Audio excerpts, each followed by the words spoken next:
ማርያምን ሲጠሯት እየደረሰች ችግራቸውን የምታቃልል ማርያም ካለች በመረጃ እንግዲያው ሲያስተምሩ ነበር።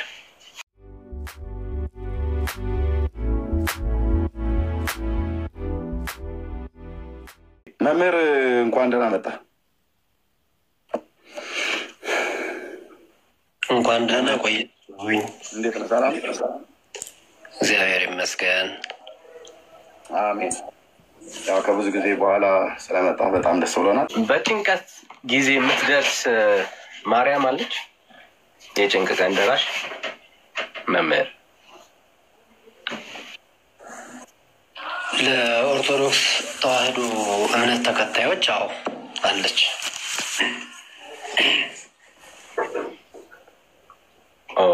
መጽሐፍ ቅዱስ ውስጥ ይህንን የኦርቶዶክስን ትምህርት የሚያስረዳ ማስረጃ አለ? በሚገባ። ወይ ደስ ሲል መምህር። በጣም የተቸገርነው እሱ ነው። እና እስቲ በጭንቅ ቀን የምትደርስ አሁን በዚህ ሰዓት ላይ የመጀመሪያው የኦርቶዶክስ ተዋህዶ ቤተክርስቲያን ቅዱሳት መጻሕፍትን መጀመሪያ ንባብ ትሞላለች፣ ቀጥላ ትርጓሜ ትተረጉማለች፣ በምስጢር ታብራራለች። ስለዚህ አንድ እንኳን አሁን ምናልባት እናንተ እንግዲህ መጽሐፍ ቅዱስ ትርጓሜ አያስፈልገውም በቀጥታ በሚል ከሆነ ማርያም በጭንቅ ቀን አትደርስም የሚልም የለም። ትደርሳለች ሎጂኩ የለም። ትደርሳለች በጭንቅ ትደርሳለች የሚል የለም ከተባለ አትደርስም የሚልም የለም ነው መልሱ። ከዛ ሲቀጥል ግን አንድ ጥቅስ ብቻ ከብሉይ ኪዳን ላንሳ። የቤተ ክርስቲያኒቱን አስተምሮ ነው የማስተምረው።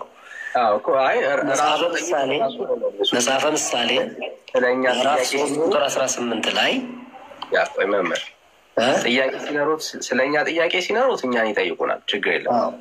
አሁን ስለ እርሱ ነው የተጠየቁት። ስለ ኦርቶዶክስ ስለ ማርያም ነው እያወራን ያለ ነው።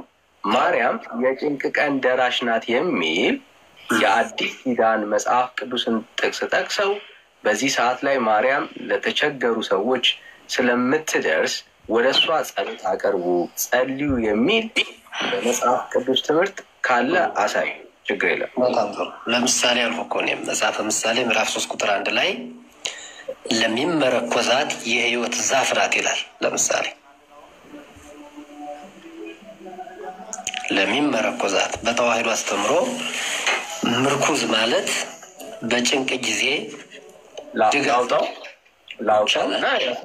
ይቻላል። መጽሐፈ ምሳሌ ምዕራፍ 3 ቁጥር 18 ሸውን ያውጥቻለሁ። እንደዚህ ይላል፣ እርሷ ለሚይዟት የሕይወት ዛፍ ናት፣ የተመረኮዘባት ሁሉ ምስጉን ነው ይላል። ማናት? እመቤታችን ቅድስት ድንግል ማርያም። መረጃ ይስጡን፣ ከፍ ብለው ያንበቡትና አውዱ ይኸው ራሱ ለዚህ ነው በእኔ የምናገረውን የኦርቶዶክስ ተዋህዶን አስተምሮ ነው።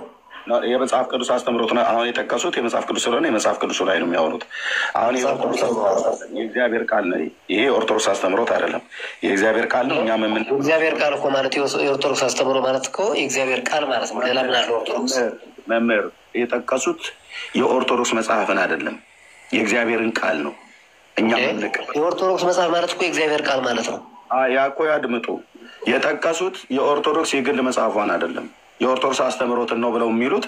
አሁን የጠቀሱት የእግዚአብሔር ቃል ስለሆነ እኛም ስለምናምንበት ጥቀሷል ነው ጠቀሱ። ስለዚህ ማርያም ናት ብለዋል። ይህንን አውድ ያውቃሉ አይደል? አውድ ያውቃሉ አይደል?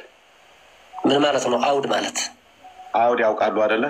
ምን ማለት ነው አውድ ማለት? አውድ ያውቃሉ አይደል ወይ? ቅዱሳት መጽሐፍ ሲፈታ በአውዱ እንደሚፈታ አውድ ምንድን ነው እኮ ጥያቄ። አውድ የሚለው ምንድን ነው? አውድማ እህል የሚወቃበት ገለባ ያለበት እንድልዎት ነው። አውድ ያውቃሉ አያውቁም? አላውቅም። ምን ማለት ነው አውድ? ካላወቁ መጽሐፈ ምሳሌ መጽሐፍ ምዕራፍ 3 ነው የጠቀሱትን አውድ ማለት እንዴት እንደሆነ በመረጃ ላሳየሁት። ከቁጥር 1 ጀምረው ያንብቡ።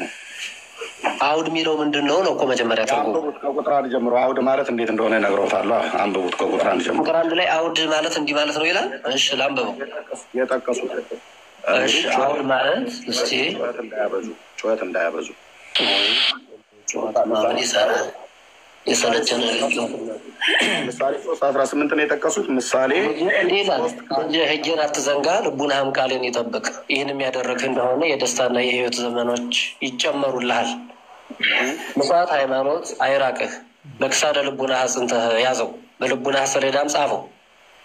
ባለሟልነትም ታገኛለህ። በሰውና በእግዚአብሔር ፊት በጎ ነገርን አስብ። ልቀጥል። መጽሐፈ ምሳሌ ምዕራፍ 3 ቁጥር 1 ጀምሮ እያለ አውድ ላሳየዎት ነው። ይቀጥሉ። አቆሙ ስሎት ነው የሚያቆሙት። አውድ እስካሁን ግን አውድ አይልም። እሺ ያው የአውድን ትርጉም አውድማ አሳየዎታለሁ ከነገረባቸው። በእግዚአብሔር አምነህ ኑር፣ በጥበብ አትታበይ፣ ስራን ታቀናለህ ዘንድ በስራ ሁሉ አክብራት። እግዚአብሔርን ፍራው፣ ከክፉ ስራ ፈቅ ራቅ እንጂ ከራስህ ባነቃኸው ጥበብ ብልህ ነኝ አትበል። ያን ጊዜ ለአንተ ድህነት ይሆንልሃል፣ ለልጆችህም ድህነት ይሆንላቸዋል። ወጥተህ ወርደህ ካገኘኸው ገንዘብ ሰጥተህ የሚያነበው መምህሩ የሚያነበው መጽሐፍ ቅዱስ አይደለም። መጽሐፍ ቅዱስ አይደለም የሚያነበው፣ ቁርአን አይደለም እኮ እያነበው። ላሳይህ እንደ መጽሐፍ ከቁርአን ያልተናነሰ መጽሐፍ ነው የምታነበው። መጽሐፍ ቅዱስ አይደለም የምታነበው። ላሳይህ መጽሐፍ ቅዱስን አውጥቼ። መጽሐፍ ቅዱስ አይደለም የምታነበው። ኦርቶዶክስ አሁን አንድ ያጻፈችው ከቁርአን ያልተናነሰ ቀዩ በራሱ በኦርቶዶክሳውያን መምህራን ዘንድ ተቀባይነት የሌለው መጽሐፍ ነው የምታነበው። እኔ ከማነበው መጽሐፍ ጋር ምንም አይነት ግንኙነት የለውም። ስድቡ ይጠቅማል። ግን ያድምጡ፣ ቀጥል፣ አንብበው ያንኑ መጽሐፍ ቅዱስ ያልሆነውን አንብብ። አንተ ቀጥል። ስድብ ግን ይጠቅማል ወይ ነው የመጀመሪያው። እኔ አላልኩም፣ አልሰደብኩም። እንደዚህ ብሎ መሳደብ እኮ በራሱ ስድብ መምህር አትጩህ። መጽሐፍ ቅዱስ አይደለም የምታነበው ነው ያልኩህ። ቀጥል። ቁጥር 7-9 ላይ ነው ያለው። መጽሐፍ ቅዱስ ነው ማነበው አልኩህ እኮ እኔ ደግሞ። መጽሐፍ ቅዱስ አይደለም፣ እኔ ለህዝቡ እየተናገርኩ ነው። ልብ በሉ። እጃችሁ ላይ መጽሐፍ ቅዱስ አለመሆኑን እጃችሁ ላይ ካለው መጽሐፍ ጋር ሲያነበው እንዴት እንደሚለያይ ያስቡ። ልጆች ምናምን ነገር ይላል አይልም። የእግዚአብሔር ቃል አይልም እንደዛ። ቀጥል። የትኛው ትም ነው? ምን አይነት መጽሐፍ ቅዱስ ነው ብለህ ብትጠይቀኝ እኮ በደንብ አስረዳሃለሁ። መምህር አሁን ቀጥል እኮ አልኩህ። ዝም ብለህ አንብብ። ያሁኑን ጽሁፉን የሰው መጽሐፍን አንብብ። እኔ መጽሐፍ ቅዱስን እየተከታተልኩ መጽሐፍ ቅዱስ ካልሆነ እንዴት አድርገህ ነው የምትከታተል? ታዲያ ቀጥል። የፈለግከውን አውራን ይቀጥል። አውዱን ጠብቀህ ያሳያለሁ። መጽሐፍ ቅዱስ አይደለም ካልህ መጽሐፍ ቅዱስ ያልሆነው እንዴት አድርጌ ላንብብልህ ነው? አንበቡን ቀጥል። የሰው መጽሐፍ ነው የምታነበው፣ የእግዚአብሔርን ቃል አይደለም የምታነበው። የእግዚአብሔርን ቃል ኧረ በመድኃኒዓለም ለምሳሌ ቁጥር 7ን ማነው? ቁጥር 7ን ሲያንበው ማነው? ቁጥር 8 አንበበው። ቁጥር 8 ያን ጊዜ ለአንተ ድህነት ይሆንልሃል፣ ለልጆችህም ድህነት ይሆንላቸዋል። እሺ ቀጥል። ቁጥር 9 ላይ ልቀጥል። ወጥተህ ወርደህ ካገኘው ገንዘብ ሰጥተህ እግዚአብሔርን አክብረው፣ ያዝመራህንም መጀመሪያ ከእውነተኛ ገንዘብ አግባለት። እሺ ቀጥል። አሁን ልጆች ብለህ ያልከውን አምጣ። ከቁጥር 7 ጀምሮ ልጆች ብሎ የሚለው ማለት ነው። ስራህን ቁጥር 7 ላይ እግዚአብሔርን ፍራው፣ ከክፉ ስራም ራቅ እንጂ ከራስህ ባነቃኸው ጥበብ ብልህ ነኝ አትበል። ቁጥር 7 ላይ ይኸው ነው። ያን ጊዜ ልጆች ለአንተ ድህነት፣ ለልጆችም ለአንተም ድህነት ይሆንልሃል፣ ልጆችም ድህነት ይሆንላቸዋል ይላል። ልጆች ብሎ የሚለውን የቀድሞ ትርጉም ላይ ያሳይ። ምንድን ነው የቀድሞ ትርጉም ማለት? የቀድሞ ትርጉም እጅ ላይ ካለው መጽሐፍ ውጭ ከዛ በፊት የተተረጎመ ማለት ነው። በምን እኔ እኮ መጽሐፍ ቅዱስ ነው እያነበብኩ ላሳይህ፣ እንዲያውጥቼ በቪዲዮ ላሳይህ። መጽሐፍ ቅዱስ የለም። አድምጠኝ። የለም እንደሌለ ላሳይህ። እኔ ላንብብልህ። በራስህ አስተያየት ጠቢብ አትሁን፣ እግዚአብሔርን ፍራ፣ ከክፉ ምራቅ፣ ይህም ለስጋ ፈውስ ይሆንልሃል፣ ለአጥንትም ጠገን ነው የሚለው። ልጆችን ቢል ኬት ነው ያመጣው? ላሳይህ እኮ እያልሆነው ምንድን ነው ማየታትፈልግ? እጅ ላይ ያለውንማ ምኑ ታሳየኛለህ? እጅ ላይ ያለው መጽሐፍ እኮ የሰው መጽሐፍ ነው፣ የእግዚአብሔር ቃል አይደለም። እናንተ ላይ ያለው ታዲያ ከሰማይ የወረደልህ ነው? ከዛ በፊት አሁን ይሄ ዛሬ 17 ዓመት የታተመ መጽሐፍ ነው ያዝከው። ከዛ በፊት በነበረው ላይ አሳየኝ ነው ብያልኩ። ልጆች ብሎ የሚል የለም። እኔ ደግሞ በ1938 ዓመት የታተመው ነው እያነበብኩልህ ያለሁት። አድምጠኝ። በስንት ዓመተ ምህረት? በ1938 ዓመተ ምህረት። በ1938 ዓመተ ምህረት? አዎ። ትልቁ ላይ አድርጌያለሁ። ክፈትና አሳየኝ ብልክ። ይሄ 1938 መጽሐፍ እትም ነው፣ ግን መጽሐፈ ምሳሌ ነው። ይኸው ባሳየው አይደለ እንዴ? የታለ ዓመተ ምህረቱን አሳየኝ። የታለ 1938 ብሎ የሚል እንዴ? ባላሳየስ ዓመተ ምህረቱ የእሱ መጽሐፍ ምሳሌ አይደለም እንዴ? 38 ብለህ በህዝብ ፊት ዋሽታ ላምጣ መምህር። እኔ ጋር መጣ እንዴ? እውነተኛው ነው። የግድ ለአንተ ለስጋ እንዲመች አድርገህ ነው የምነግርህ። አሁን እኮ ውስጥ ሳይሆን ከፈለግ እኔ ጋር ውሸት ማለት ነው ታዲያ 1938 ሚሊዮን አሳየኝ። ይኸው ስልክ ላይ ነው 1938። ይሄ የት አለ? 1938 እትሙን አሳየን። ዓመተ ምህረት ቆይ በየትኛው ማተሚያ ቤት ላይ የታተመው? በ1938 ትንሣኤ ዘጉባኤ በ1938 አይደል? ትንሣኤ ዘጉባኤ እንደታተመ 1938 እንደታተመ አሳየን።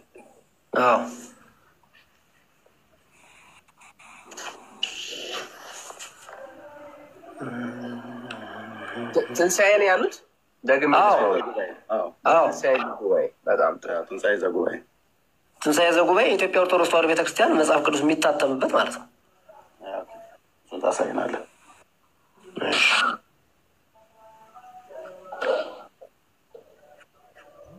ትንሣኤ ዘጉባኤ ማተሚያ ቤት 1938 ተተከለ እያለ ልብ በሉ።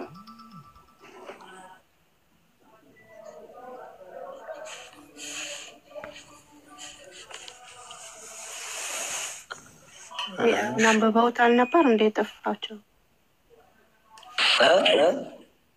መጽሐፉ ለብቻ የወጣ ስለሆነ ያን ዓመተ ምሕረቱን ለማውጣት ነው። ይፈልጉ አንዳንዴ ይሰወራል። ምንም አይሰወርም።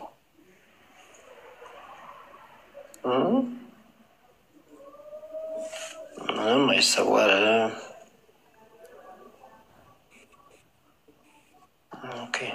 እስከዛ ውራ እኔ እስከማወጣለህ። ችግር የለውም። ያው እንጠብቃለን። ሌላ ሰው ከገባ ሀሳብ ዳይቨርት ይደረጋል።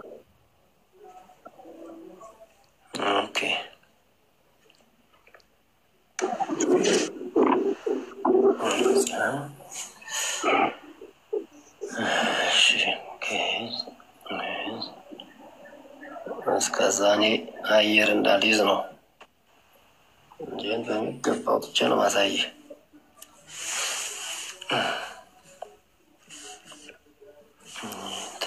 ለምን ካሜራውን ዘጋው ታዲያ? እኛ እንዳናይ እያወጣሁ እንዳናይ እንዴ?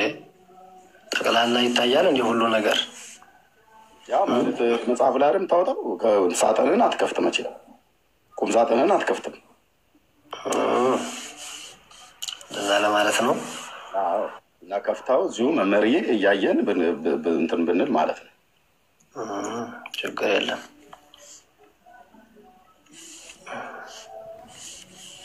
ኮከቷ እኔው አብረን ስታወጣ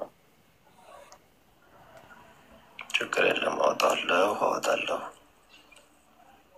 እኮ ቃልን ፈጽማ ታዲያ ማለት እያየን 600 ምናምን ሰው እኮ ጸጥ ብላ እንትን ነው የሚጠብቀው እኮ እስከ ማውጣት እስከዚያ እኮ አውሩ እያልሁ ነበር እኔ። ስልክ የዛኛው ሰዓት ላይ እያወጣሁ ስለሆነ ለምን አብረን እናየው? ታገሳቸው። በጣም እንደ ጓጓ እያየሁኝ ነው። እና ታገሳቸው። እሺ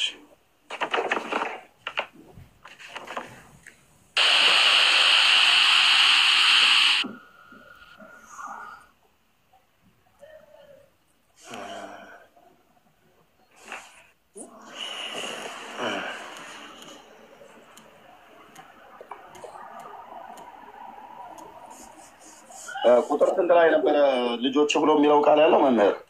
ድጋሚ አስታውሰኝ። ቁጥር 8 ላይ ማለት ነው።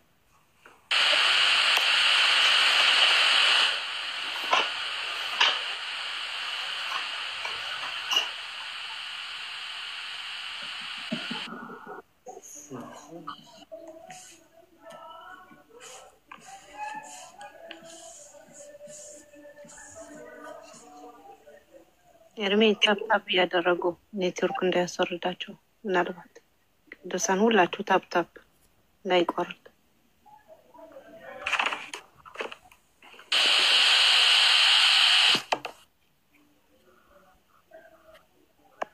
ሰላምዬ ደግሞ አዲስ ነገር ትነግሪያቸዋለሽ እንዴ? ያላሰቡትን። እሺ እኔ ራሱ አውቄ ነው ምናልባት እኔ አውጥቼ አዘጋጅቻለሁ። ያወጣሁትን መጽሐፍ ነው እኔ ጋር ያለው። እንደሳቸው ፒዲኤፍ አይደለም የሚያስኩት፣ እኔ ሃርድ ኮፒ ነው። መምህሩ ካሳዩ በኋላ እኔ ያሳያለሁ። አንድ ማሳያው መረጃ ማለት ነው። ኤርሚዬ ሲሆን እኮ ሶፍት ኮፒ ከኛ አይቀበሉንም። ራሳችሁ አጽፋችሁት ይሆናል ኮምፒውተር ኤዲቲንግ ይሉናል። እንዴት ነው የምንቀበለው? እነሱን እንለፋቸው። መምህሩ እየፈለጉ ነው።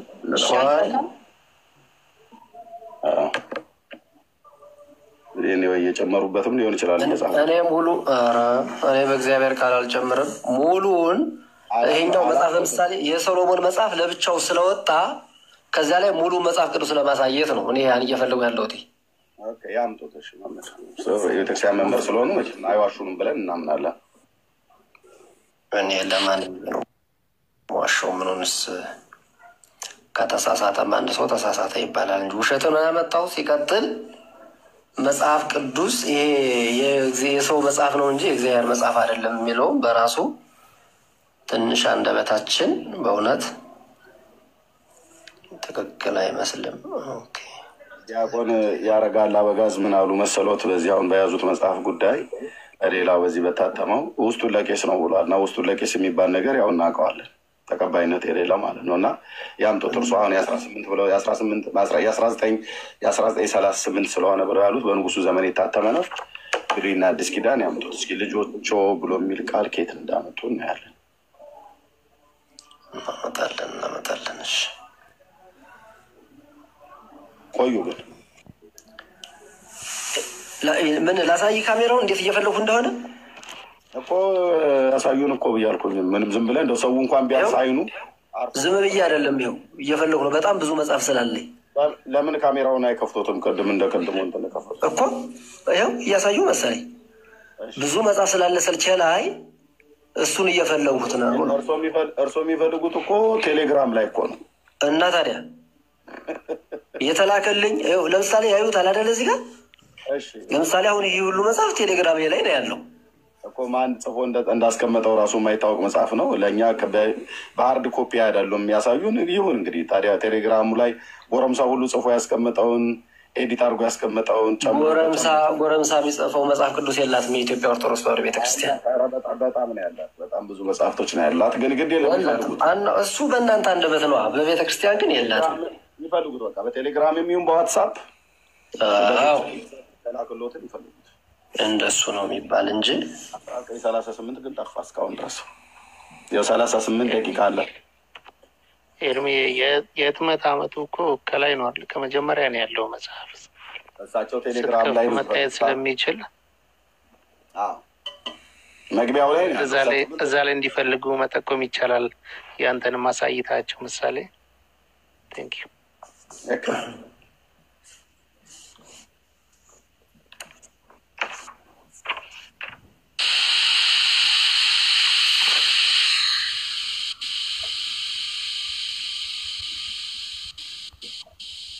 አሁን እኔ ሃርድ ኮፒው እዚህ ስላለ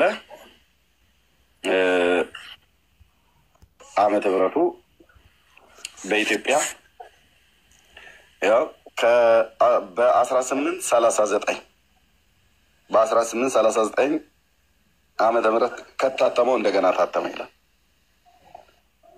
እንደዚህ ታተመ ማለት እዛ እንደገና ደግሞ እዚህ ጋር በነጮቹ በ1886 ማለት ነው። The Holy Bible in Amharic። ስለዚህ አሁን እንደዚህ ፊት ለፊት ላይ ነው የሚገኘው። ይኸው ብሉይና አዲስ ኪዳን መጽሐፍ ማለት ነው። የኔ ሃርድ ኮፒ ነው። እርሶ ይፈልጉት እንግዲህ ትልቁ ላይ አድርጋቸውን እምነት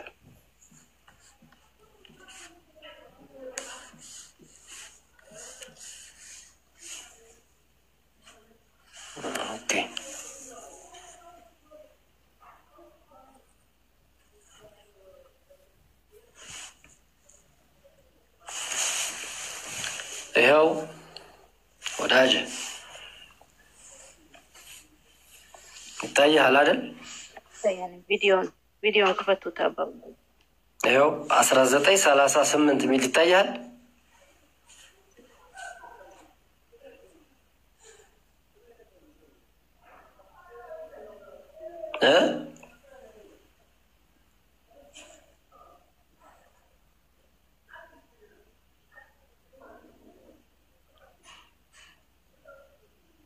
ይሰማል? ይሰማኛል። መምህር ይሰማውታል። በ1938 ዓመተ ምህረቱን አሳይተውኛል። ብሉይና አዲስ ብሎ የሚለውን አሳዩኝ። ብሉይ ኪዳንና አዲስ ኪዳን መጽሐፍት ብሎ የሚለውን አሳዩኝ። ብሉይ ኪዳንና አዲስ ኪዳን መጽሐፍት የሚለውን እሺ፣ ለምነው ከካሜራ የሚዘጉት አሳዩን። ብሉይ ኪዳንና አዲስ ኪዳን እዛው ጋር ያለው ከላይ ከፉ ብሎ ማለት ነው። እኔ አሁን እንዳሳየሁት እዛው ጋር ብሉይ ኪዳንና አዲስ ኪዳን ይላል። ለምነው ካሜራ የሚዘጉት? ሌላ የተቆራረጠ መጽሐፍ አምጥተው ከሆነ በ1938 ዓመተ ምህረት ብሉይ ኪዳን እና አዲስ ኪዳን ብሎ የሚል ካሜራውን ከፍተው ያሳዩ። ካሜራውን አጠፋው መምህር። የ1938 ዓመተ ምህረት የታተመ መጽሐፍ ቅዱስ ነው የሚለው። ይኸው እያዩት አይደል? ብሉይና አዲስ ኪዳን የሚለውን ያምጡት። ብሉይና አዲስ አይልም፣ ይሄ አይልም። ስለዚህ የታተመ መጽሐፍ ቅዱስ ነው የሚለው። መጽሐፍ ቅዱስ ማለት ሁለቱን የሚያጠቃልል ነው አይደለ? እሺ፣ አሁን ዓመተ ምህረቱ ላይ ከተስማማን አድምጠኝ። እሺ፣ በ1938 በትንሣኤ ዘጉባኤ ማተሚያ ቤት የታተመው ብለናል። ትንሣኤ ዘጉባኤ በ1938 ነው የተመሰረተው። እኔ አላውቅም፣ እሱን ጥናት አላጠናሁም። እዚህ ጋር ያለውን ነው እኔ ነው። በትንሣኤ ዘጉባኤ ማተሚያ ቤት የታተመው ብለህ ያልከን በትንሣኤ ዘጉባኤን የመሰረቱት ማን ናቸው? አፄ ኃይለሥላሴ አይደሉ? አፄ ኃይለሥላሴ በስንት ዓመተ ምህረት ነው ታዲያ ትንሣኤ ዘጉባኤን እንዲቋቋም ያደረጉት? እሱን አላውቅም። አሁን እኔ የህትመቱን ዘመን 1938 መሆኑን እንጂ ዓመተ ምህረቱን ንገረን፣ የታተመበትን ዓመተ ምህረት። ትንሣኤ ዘጉባኤ ማተሚያ ቤት የታተመ ብለኛል። ትንሣኤ ዘጉባኤ ማተሚያ ቤት የታተመ ነው ብለኛል። የታለ ትንሣኤ ዘጉባኤ ማተሚያ ቤት የታተመ ነው ብሎ የሚለው? ካሜራ ክፈትልኝ። 1938 ትንሣኤ ዘጉባኤ ማተሚያ ቤት ታተመ ብሎ የሚለውን እናንብበው። የታለ ክፈትልኝ። አንተ መምህር ስለሆንክ አለቀህም። ምኑን ነው ማተለቀኝ? እኔስ መች እለቅሃለሁ? እስከ አፍንጫ ድረስ ነው እንጂ። ስለዚህ ካሜራውን ክፈትና ትንሣኤ ዘጉባኤ ማተሚያ ቤት የታተመ ብለህናል፣ አሳየኝ። ከዛ ናና እዚያው ቤተክርስቲያኒቱ ላይ አሳይሃል ብሎ ነገር የለም። አሁን ቃለ እግዚአብሔሩን አምጣውና ቃለ እግዚአብሔሩ ጋር አለ። አንተ ቃለ እግዚአብሔሩን ማትችለኝ ከሆነ እሱ አንድ ነገር ነው። በቃለ እግዚአብሔሩ ማትችለኝ ከሆነ የሚዋሽ መምህር በህዝብ ፊት ያው እንግዲህ ምን ያህል ክብር ልታጣ እንደምትችል አስብ። እሱን ግድ የለም። የማስተምራቸው ምዕመናን ጥንቅቅ አድርገው ያውቁኛል። እኔን ምን እንደማስተምራቸው ይችም እዚህ ቤት ያለው ያምነኛል ብዬ አይደለም የምናገረው። እውነተኛ መሆንን ነው የሚያውቁት። እውነተኛ መሆንን ውሸታምማ ሁልጊዜ እንብላ፣ ሁልጊዜ እንጠጣ፣ ለስጋ የሚመችን ነገር እናድርግ። እኔ ምን ዋሽ ነው? እውነተኛ መሆንን ነው ወይስ ሐሰተኛ መሆንን ነው የምታስተምራቸው ህዝብ የሚያውቁት? እውነተኛ መሆንን ነው። እሱንማ ያው ምዕመናን ያውቃሉ። እነሱን ብጠይቃቸው አይሻልም? መምህራችሁ ውሸታም መሆኑን ነው እውነታውን መሆኑን ነው የምታውቁት? ብጠይቃቸው እንደማመጥ እውነተኛ መሆንን ነው አይደል የምታውቀው? የሚያውቁት ምዕመናን የእመቤታችንን በእሷ ጉዳይ ጥያቄ አነሳ። አፍህን ላስይዝህ ሲሆን ሚዩት አድርጌያለሁ፣ አልጠየቅኩም። ምዕመናኑ አንተ ስታስተምር እውነተኛ መሆንን ካወቁ እኛም ያንተን እውነተኝነት እንድናውቅ አንደኛ መጽሐፈ ምሳሌ መጽሐፍ ምዕራፍ 3 ቁጥር 8 ላይ ልጆች የሚል ቃል የሰው መጽሐፍ አምጥተህ ነው ያነበብክልን፣ የእግዚአብሔርን ቃል አይደለም አምጥተህ ያነበብክልን። የሰው መጽሐፍ ብዬ ስልህ የሰው መጽሐፍ ማለት ነው የእግዚአብሔር ቃል እንጂ የሰው መጽሐፍ የሰው ቃል አይደለም ያላት ቤተክርስቲያን። አድመጠኝ ስልህ የእግዚአብሔር ቃል ላይ የተጻፈው ለልጆችህ ብሎ የሚል እዛ ጋ የተጻፈ የለም። አሳየኝ ነው ብዬ አልኩ ማለት ነው። አሳየውህ እኮ ከፈለግ እስከ ግዕዝ ውስጥ ተርጉሜ ላስተምርህ ልንገርህ እያልሁህ እኮ ነው። አድመጠኝ፣ ግዕዝ ውስጥ አትደበቅም። እኔም ግዕዙን አመጣልሃለሁ። ልጆች ብሎ እንዴት አድርገህ አትችልም አልኩ። ግዕዙንም አታመጣም። ግን አሁን በመጀመሪያ ግዕዙ ጋር ከመሄዳችን በፊት ላምጣልህ ግዕዙንም ላሳይህ። አሁንም ግዕዙንም በመጀመሪያ እዚህ ህዝብ የዋሻውን ይቅርታ ጠይቅ። እኔ ዓመተ ምህረት ዋሽተሃል። ዓመተ ምህረት አሳየሁ እኮ አይንህ እስኪላጣ ገልጬ አሳየሁ። ኧረ እኔ አትበለኝ። ዋሽተሃል ህዝብ። አንድ ሁለተኛ ትንሣኤ ዘጉባኤ ማተሚያ ቤት የታተመው ብለኛል። እሱን አላውቅም፣ እኔ እሱን አላውቅም። ይኸው 1938 ለመታተሙ አሳየሁ። 1938 የታተመ መጽሐፍ ቅዱስ አልቀበልም ካል ከዛ ሲቀጥል እንደዚህ ስለተንጫጫህ ያሸነፍክ ወይ የረታህ ወይ እየተሟገትክ ለእውነት እየተሟገትክ እንደሆንክ ህዝብ እንዲያስብ አታደርግ። የጠየቅኩህ በ1938 ዓመተ ምህረት የታተመ ብለናል። አንድ አሁን ቀጥዬ ጠየቅኩ 1938 እታች የሆነ ሰው የጻፋትን አምጥተሃል። ብሉይና አዲስ ኪዳን ብሎ የሚለውን ግን ማምጣት አለብህ። እኔ እንደማሳየኝ ተልቆ ላይ አድርገኝ ወንድምነት ትልቁ ላይ አድርገኝ፣ ትልቁ ላይ አድርገኝ።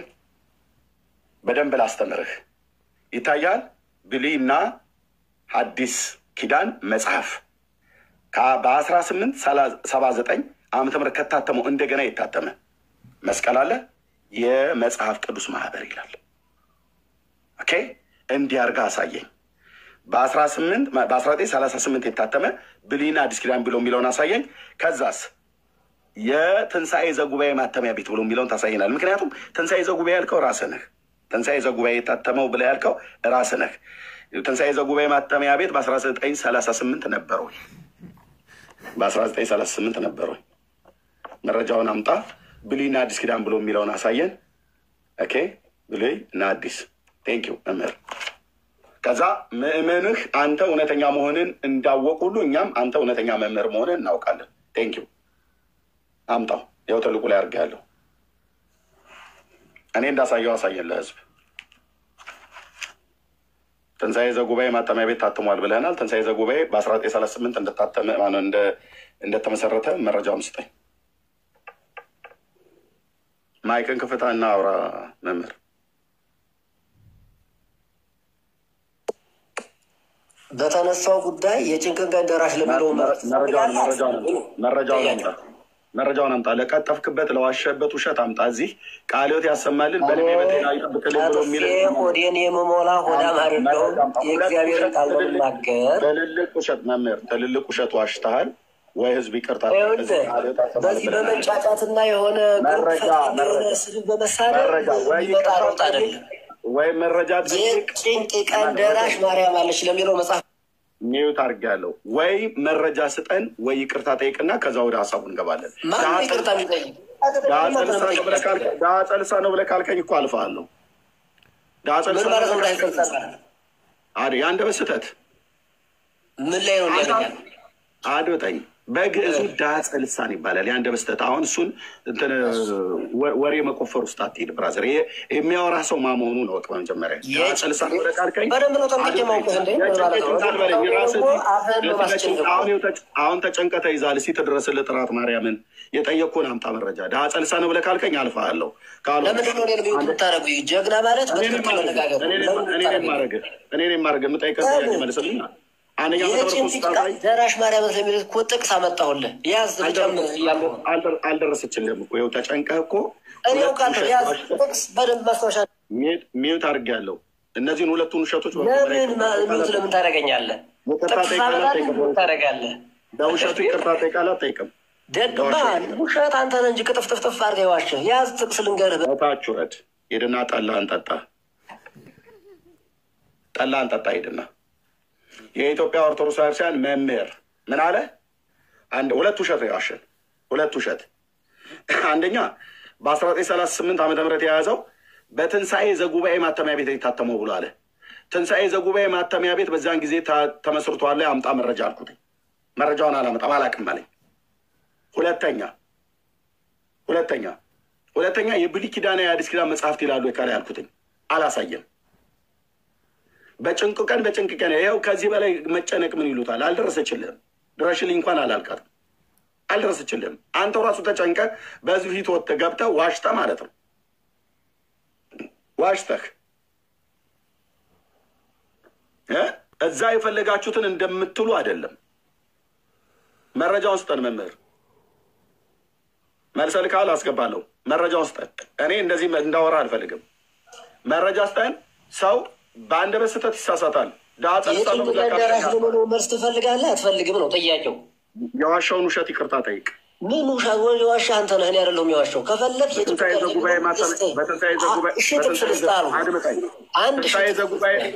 በትንሣኤ ዘጉባኤ ማተሚያ ቤት መጽሐፍ ቅዱስ ማተሚያ ቤት ነው ወይ?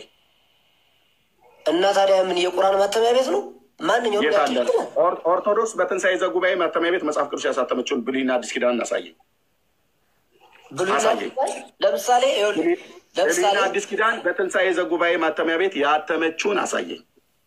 በትንሣኤ ዘጉባኤ ያተመችው መጽሐፍ ቅዱስ ብሉይና አዲስ ኪዳን። አዎ ብሉይና አዲስ ኪዳን ለምሳሌ። እሺ ይቅርታ ወንድምነት ሶሪ በጣም በመሀል ስለገባው። አሁን እንኳን በ1938 ያለውን መጽሐፍ ሌላው ቀርቶ ማለት ነው አሁን የምሳሌ መጽሐፍ እንዳለው ያሳየን ገልጦ አሁን ካሜራ 38 ነው አይደል ያሳየን ቀጥሎ ይሄው ራሱ የያዘው መጽሐፍ ላይ የብሉይ ኪዳን መጽሐፍ መኖሩን እንኳን ያሳየን አሁን ማለት ነው በቃ የብሉይ ኪዳን መጽሐፍ እንኳን መኖሩን አሳየን አሁን በያዝከው ሶፍት ኮፒ ነው ቴንክ ዩ ወንድምነት እሺ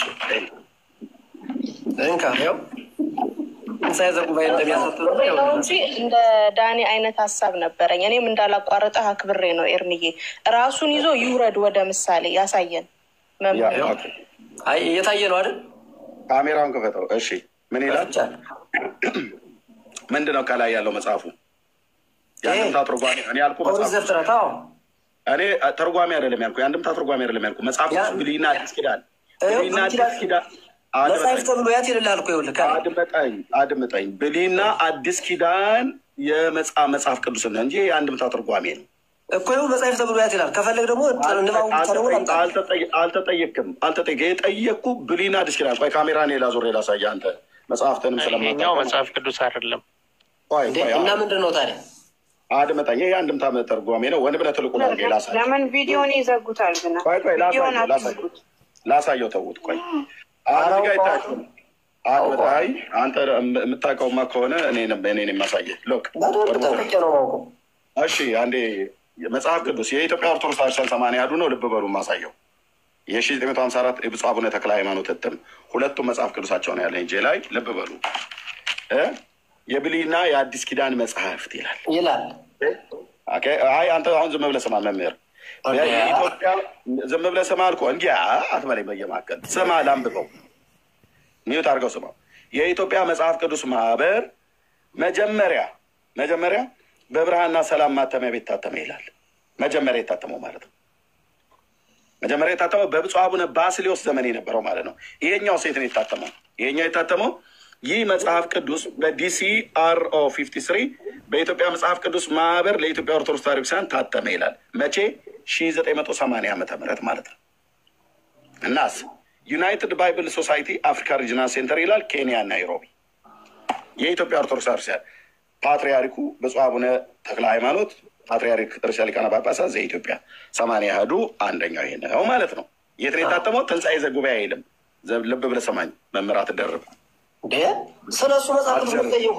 እንዴ አትበል በየማከል እንዴ በመንጣጣት ቆል መጽሐፍ ቅዱስ የት እንዳሳተመ ኦርቶዶክስ አትጩ ኦርቶዶክስ መጽሐፍ ቅዱስን የት እንዳሳተመች ላሳየ ነው ማለት ነው ኦኬ የብሉይና የአዲስ ኪዳን መጽሐፍት በብፁዕ አቡነ ተክለ ሃይማኖት በብፁዕ አቡነ ጳውሎስ ፓትርያርክ ርዕሰ ሊቃነ ጳጳሳት ዘኢትዮጵያ በሳቸው ፈቃድ 2000 ዓመተ ምህረት ላይ ማለት ነው የኢትዮጵያ መጽሐፍ ቅዱስ ማህበር መስቀሉ ሁሉ አለ ማለት ነው ኦኬ ይሄ መጽሐፍ እንደዚህ ያሳይ ይሄው ይህ መጽሐፍ በኢትዮጵያ ኦርቶዶክስ ተዋሕዶ ቤተክርስቲያን ይህ መጽሐፍ ቅዱስ በኢትዮጵያ መጽሐፍ ቅዱስ ማህበር ለኢትዮጵያ ኦርቶዶክስ ተዋሕዶ ቤተክርስቲያን ታተመ 2000 እንደዚህ ያሳየን ይሄው እዚህ ጋር የሚናገረው የብሉይና የአዲስ ኪዳን መጽሐፍት ብለህ አምጣ ብዬ ስለ አንተ የአንድምታ ትርጓሜ ታመጣልኛለህ እንዴ ትንሣኤ ዘጉባኤ አንድምታ ትርጓሜ መጽሐፍ ቅዱስ ነው መጽሐፍ ቅዱስ ነው ይሄ መምህር በጣም የውሸት ቁንጮ ነው ልብ በሉ ስለዋሸ ነው ይህ ፓስተር የውሸት ቁንጮ ሳይሆን የውሸት ፈጣሪ ነው ነው ዲስሪስፔክት እያደረኩ አይደለም በጣም እየዋሸ ስላለ ነው የኢትዮጵያ ኦርቶዶክስ አደር ታወራለህ ተራ በተራ አሁን አደር ውሃ ጠጣ እንደምንም መምህር ከውርደት ወደ ለጠየቀው ጉዳይ መስልስት የጭንቃ አማራጭ ለምትለው ከፈለግ ማስታወሻ ይዛሃል እስክሪፕቶ ይዛሃል በቅታዊ ነበር ያወረድኩህ ስለ በቃኝ ነው ስለዋሸ መረጃ ልታሳይኝ ስላልቻልክ መልሰህ ስትልክ ግን ተቀብያለሁ አሁን እየተደማመጠን እናውራ በአባላቶች ፊት ነጥብ ለማስቆጠር አትሞክር ገድ የለም እኔ ነጥብ ለማስጣል አይደለም እባክህ ሰማኝ ኦኬ እኔ ትልቅ የቤተክርስቲያን መምህር የመጽሐፍ ቅዱስ አስተማሪ አውደ ምሕረት ላይ ቆሞ የሚሰብክ ሰው በሚገባ ኦኬ እኮ ስለማውቅ ማለት ነው ያው በቪዲዮ በቪዲዮ አውቃለሁ እዚሁ ያስቀመጥከው ቪዲዮ ላይ ስላለ ማለት ነው ምን ሌላ በግል እኔ አላውቅም ያም ሆነ ይህ መምህር ነህ የኢትዮጵያ ኦርቶዶክስ ተዋሕዶ ቤተክርስቲያን መምህር ነህ ምንድን ነው ያልከን አሁን መረጃ አምጣ ብዬ ስልህ በትንሣኤ ልብ በሉ እዚህ ያላችሁ ሰዎች በትንሣኤ ዘጉባኤ ማተሚያ ቤት የኢትዮጵያ ኦርቶዶክስ ተዋሕዶ ቤተክርስቲያን መጽሐፍ ቅዱስን አታትምም ታትማለች። መረጃ አምጣ። መረጃ ኦሪት ዘፍጥረትን ይኸው አሳየው። የአንድምታ ትርጓሜ በመጽሐፍ ቅዱስ አንዱ ነው። የአንድምታ ትርጓሜ ነው። የአንድምታ ትርጓሜ ነው። የአንድምታ ትርጓሜ መጽሐፍ አድመጠኝ። የአንድምታ ትርጓሜ አንድምታ ምንድን ነው ታውቃለህ? አዎ ጥንቅር ይኸውም ተምሬዋለሁ። ምንድን ነው አንድምታ? አንድምታ ማለት አንድም እያለ አንደኛ ሁለተኛ እያለ ምስጢሩን የሚያብራራ ማለት ነው። ማናቸው እንደዚህ የሚያደርጉት ሊቃውንቱ አይደለ? ታዲያ መጽሐፍ ቅዱስ ግን የአንድምታ መጽሐፍ ነው የሚባለው ማለት አትበለኝ። መጽሐፍ ቅዱስ የአንድምታ መጽሐፍ ነው የሚባለው። ይሄ መጽሐፍ ቅዱስ የጠየኩ መልስልኝ። ይሄ መጽሐፍ ቅዱስ የአንድምታ መጽሐፍት ነው የሚባለው። 80 አሐዱ ነው ሁለቱም። አዎ ይባላል። የአንድምታ መጽሐፍት ይባላል። የአንድምታ መጽሐፍ ይባላል። ንባብም አለው አንድምታም አለው። የአንድምታ መጽሐፍ ይባላል። ይሄ ይባላል። አዎ እሺ። የአንድምታ መጽሐፍ ከተባለ የአንድምታ መጽሐፍ ከሆነ አንድምታ ለምንድን ነው የሚጽፉት? አንድምታ ራሱ የአንድምታ መጽሐፍ ከተባለ ለምንድን ነው አንድምታ መጽሐፍ ብለው በትንሣኤ ዘጉባኤ መተማኘት የሚያትሙት? መልስልኝ። የአንድምታ አንድምታ አለው እንዴ? አለው። የአንድምታ አንድምታ አለው። ኦኬ፣ የአንድምታ አንድምታ አለው። ስለዚህ የአንድምታ ነው። ይሄ አንድምታ መጽሐፍት ነው። አዎ ማስረጃ ልስጥህ። ይሄ አንድምታ መጽሐፍት ነው አይደል? አንድምታው አንድምታ የአንድምታ መጽሐፍ ነው አይደል ብዬ አዎ ብለኛል። ኦኬ፣ ዋናው ዘሬት ነው ያለው። ይሄኛው አንድምታ መጽሐፍ ከሆነ ዋናው ዘሬት ነው ያለው። ዘርም አለው አንድምታም አለው እሱ። እሺ፣ አንድምታውን ከዚህ ውስጥ አሳየኝ። ለምሳሌ የትኛውን ላውጣልህ? ዘፍጥረት መጽሐፍ የማቴዎስ ወንጌል ምዕራፍ 13 ላውጣ? አይ ለምን 13? እኔ ይኸው ዘፍጥረት መጽሐፍ ምዕራፍ 40 ነው። የፈለግከውን ጥቅስ አይደለም፣ የሸመደድከውን ጥቅስ አይደለም። ዘፍጥረት መጽሐፍ ምዕራፍ 40 የተባሉትን ነው ማስተምርህ እንጂ መምህር ዘፍጥረት መጽሐፍ የፈለግከውን ጥቅስ አይደለም። እኔ ስከፍት ዘፍጥረት 40 ላይ ከ80 አሐዱ ያው ከኦርቶዶክስ ይሄ የአንድምታ መጽሐፍት ነው ብለኛል። የማቴዎስ ወንጌል ምዕራፍ 13 አውጣ። አልጠየኩም። ያጠናኸውን የሸመደድከውን አይደለም የጠየኩት። ዘፍጥረትን እንቶ ማቴዎስን ምንቶ የምሳሌ መጽሐፍ ቅድሟን የጠቀስናትን አንድምታውን ቶሎ ንገረኝ። መጽሐፍ ምሳሌ ምዕራፍ 3 አንድምታውን ቶሎ በል። ይኸው እኔ እንደዚህ አስቀምጥልሃለሁ። አንድምታውን ንገረኝ ቶሎ በል። አንድምታውን ቶሎ በል። ይሄ አንድምታ ነው ብለኛል። ከዚህ ላይ ከአንድምታ አንድምታ አውጣ እስኪ ቶሎ በል። ፈጣን ፈጣን። ይሄ አንድምታ መጽሐፍ ነው ብለኛል። ዘሩ አይደለም የአንድምታ መጽሐፍ ነው ብለኛል። ከዚህ አንድምታ ላይ አንድምታ አምጣ። ዘሩ አይደለም አላልኩም። ምንድን ነው የምታምታታው?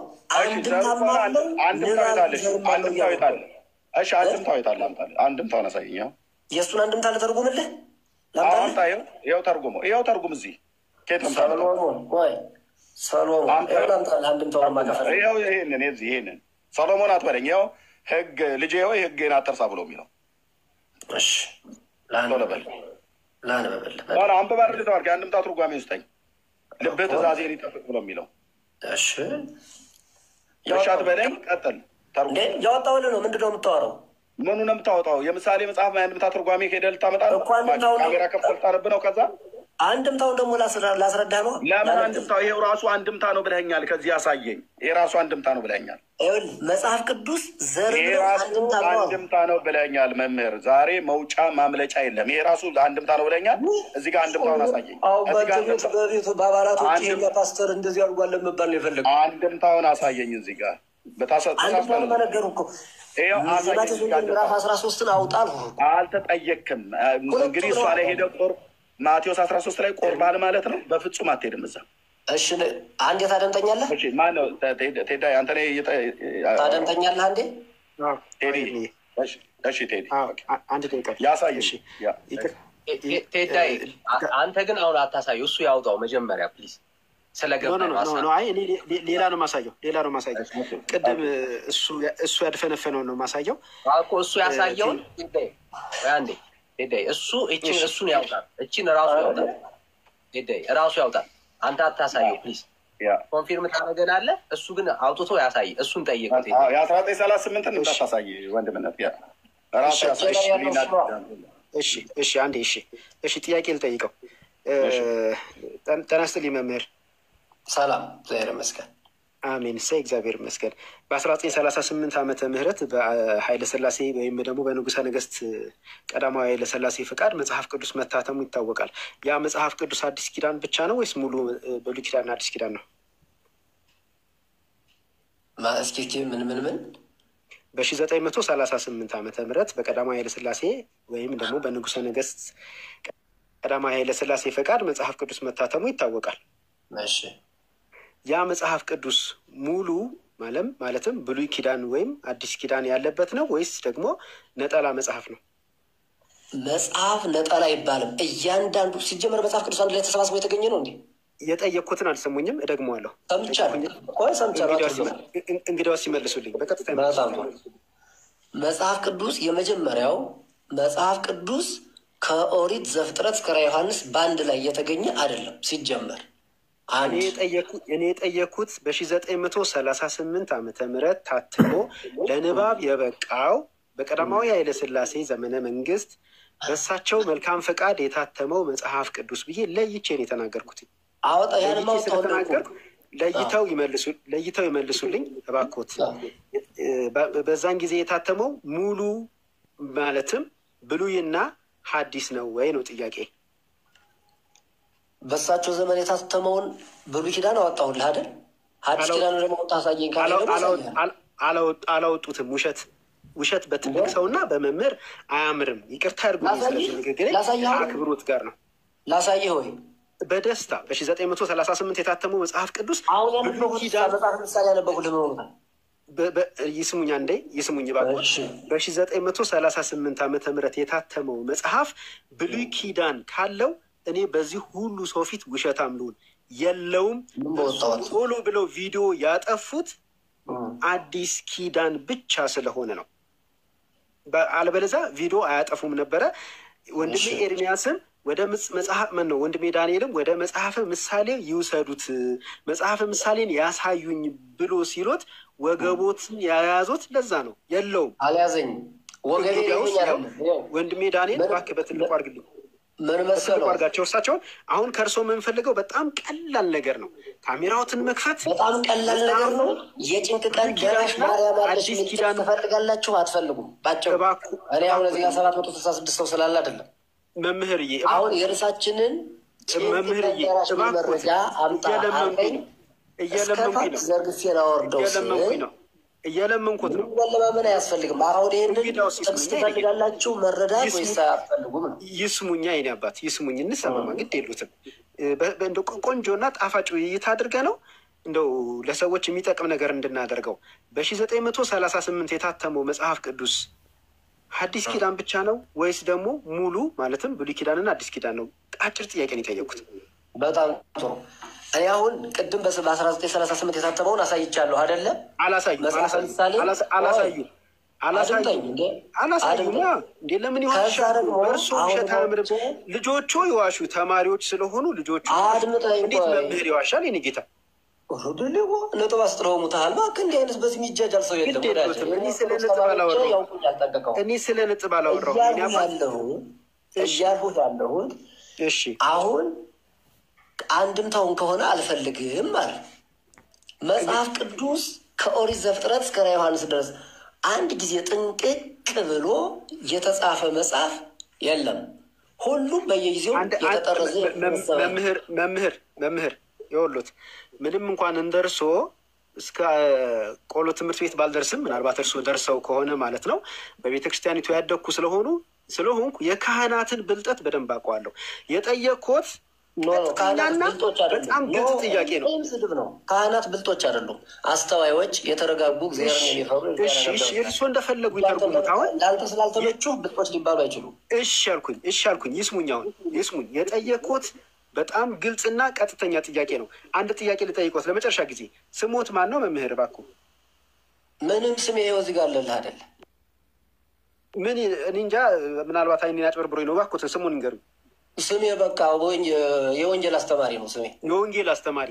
ልክ እንደዚህ ስሙ። ምንም እንኳን አሁንም ሌላ የማወናበጃ ነገር የተጠቀሙ ቢሆንም እንደዚህ ቀጥተኛ እንደመለሱልኝ ስድብ ከመማር የጭንቅ ቀን ደራሽ ማርያም አለች ለሚለው ጥቅስ አምጣ ባላችሁኝ ስማቸውን ስጠይቃቸው ጫጭርሽም ላውራ ስማቸውን ስጠይቃቸው የወንጌል አስተማሪ ነው ብሏሉ። የወንጌል አስተማሪ ብሎ የሚል የሰው ስም የለም። ስማቸው መልአከ አማረ ነው የሚባሉት። መምህር መልአከ አማረ ነው።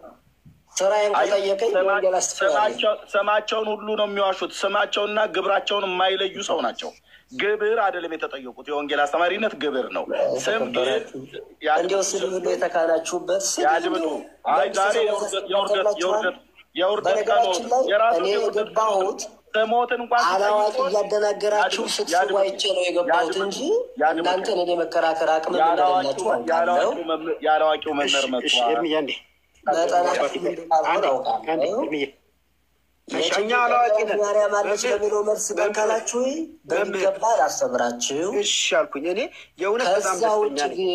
ይሰሙኛል። እኔ አባት ጊዜው የታተመ እንጂ እባክዎ ይስሙኝ። ታትሞ ያለ እሺ ይስሙኝ። ሞዴሬተሮች ተው አንዴ ሚዩት አታርጓቸው እባካችሁ። ይስሙኝ።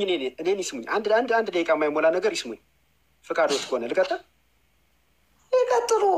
እሺ አሁን ያሉትን ከነገረ ማርያም ጋር የተያያዘውን ማርያም የጭንቅ ደራሽ መሆኗን የእውነት እኔ ይኸው በዚህ ሁሉ ሰው ፊት ቃል እገባለሁ። እኔም ራሴ መማር ስለምፈልግ በደስታ እማራለሁ። የእውነት እሰማዎታለሁ።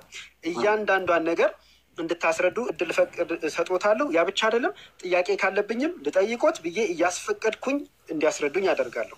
አይ አሁን ልጨርስበት በኋላ ጠይቀኛለህ ካሉኝም ማይኬ ሚዩት እያደረግኩ ሰማዎታለሁ። አንድ ነገር ብቻ ግን ልቤ እርፍ ብሎ እንድሰማዎት አንድ ነገር ብቻ ያደርጉልኝ። ፍቃደኛ ኖት? ይቀጥሉ። እግዚአብሔር ይስጥልኝ። ካሜራዎትን ያብሩና ቅድም የ1938 የሚለውን ፒዲኤፍ ያሳዩኝ።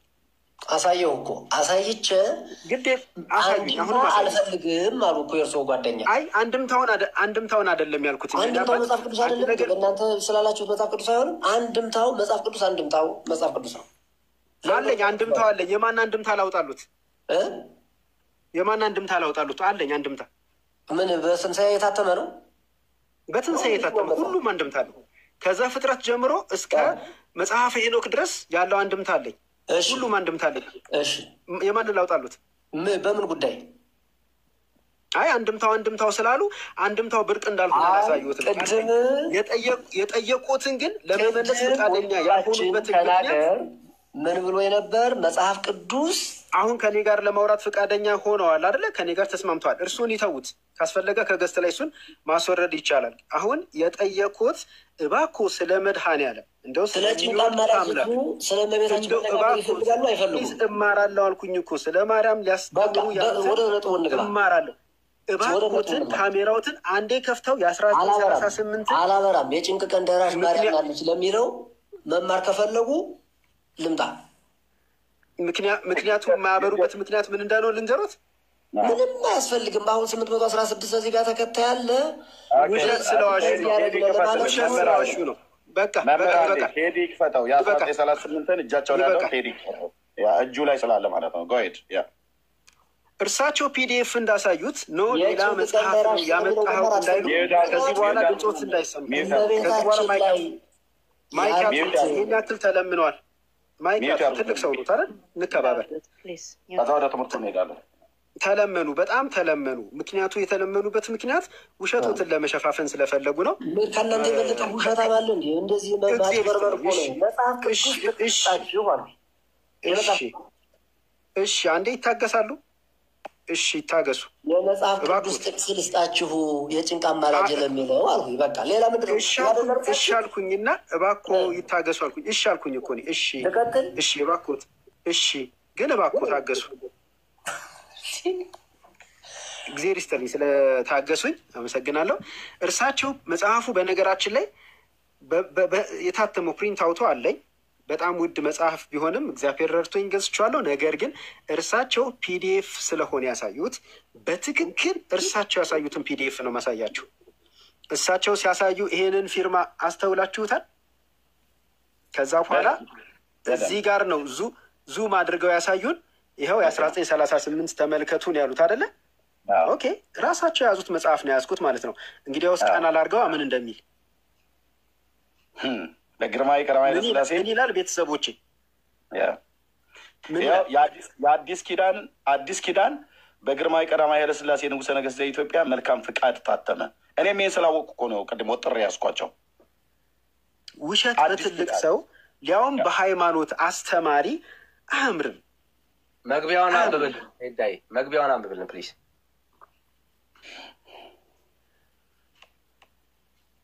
ከላይ እንደ ኢትዮጵያን አቆጣጠር በ1945 ዓመተ ምህረት ቀዳማዊ ኃይለ ሥላሴ የአማርኛ መጽሐፍ ቅዱስ ለብዙ ዓመታት የሚለውን እንደ አውሮፓውያን አቆጣጠር በ1945 ቀዳማዊ ኃይለ ሥላሴ የአማርኛ መጽሐፍ ቅዱስ ለብዙ ዓመታት ሳይታተም መቆየቱንና ለኢትዮጵያ ሕዝብ በበቂ ሁኔታ አለመቅረቡን በመረዳታቸው የግል አዲስ ኪዳናቸው ዳግም እንዲታተም አበረከቱ። በእጅ በብራና ላይ የተጻፈው የእርሳቸው አዲስ ኪዳን ወደ አሜሪካ ተልኮ በፎቶግራፍ ኮፒ ተደርጎ ታተመ። ፎቶ ኦፊስ የሚባለው እንደ አውሮፓ አቆጣጠር በሰኔ ወር 1946 ዓ.ም ህትመቱን በገንዘብ የደገፉና ያስፈጸሙት ዶክተር ዶናልድ ብርሃን ሃውስ የተባሉት አሜሪካዊ ወደ ግርማዊ ቀዳማዊ ኃይለ ሥላሴ ቤተመንግስት በመሄድ ከታተመው 25,000 አዲስ ኪዳን ውስጥ የመጀመሪያውን 1,000 አዲስ ኪዳን ለግርማዊነታቸው አበርክቷል። በአሁኑ ወቅት ይህ አዲስ ኪዳን በቁጥር በጣም ጥቂት ብቻ እንደሚገኝ የሚታመን ሲሆን በዚህ ዌብሳይት የሚገኙትን ይህንን አዲስ ኪዳን ነው። በዚህ አዲስ ኪዳን ትርጉም ውስጥ አንድ ችግር ነበር። በራእይ 22:9 ላይ መልአኩ ለሐዋርያው ዮሐንስ ይህንንም ቪዲዮ ሰርቻለሁ። በነገራችን ላይ ይህንን አሁን የማነባውን ቪዲዮ ሰርቻለሁ። ለምን እንደዚህ ማድረግ አስፈለገ የሚል ጥያቄ ያለው ቪዲዮ ሰርቻለሁ። ለሐዋርያው ዮሐንስ እንድትሰግድልኝ እወቅ ይለዋል። ይህ ግን የአንድ ፊደል ግድፈት አለው። በዳ ፊደል ቦታ ድ ተጽፏል። መልአኩ መልእክተኛ ብቻ በመሆኑ ለዮሐንስ እንዳይሰግድለት ነበር የነገረው። ይህ ደግሞ ከአውዱ በግልጽ ይታያል ይላል።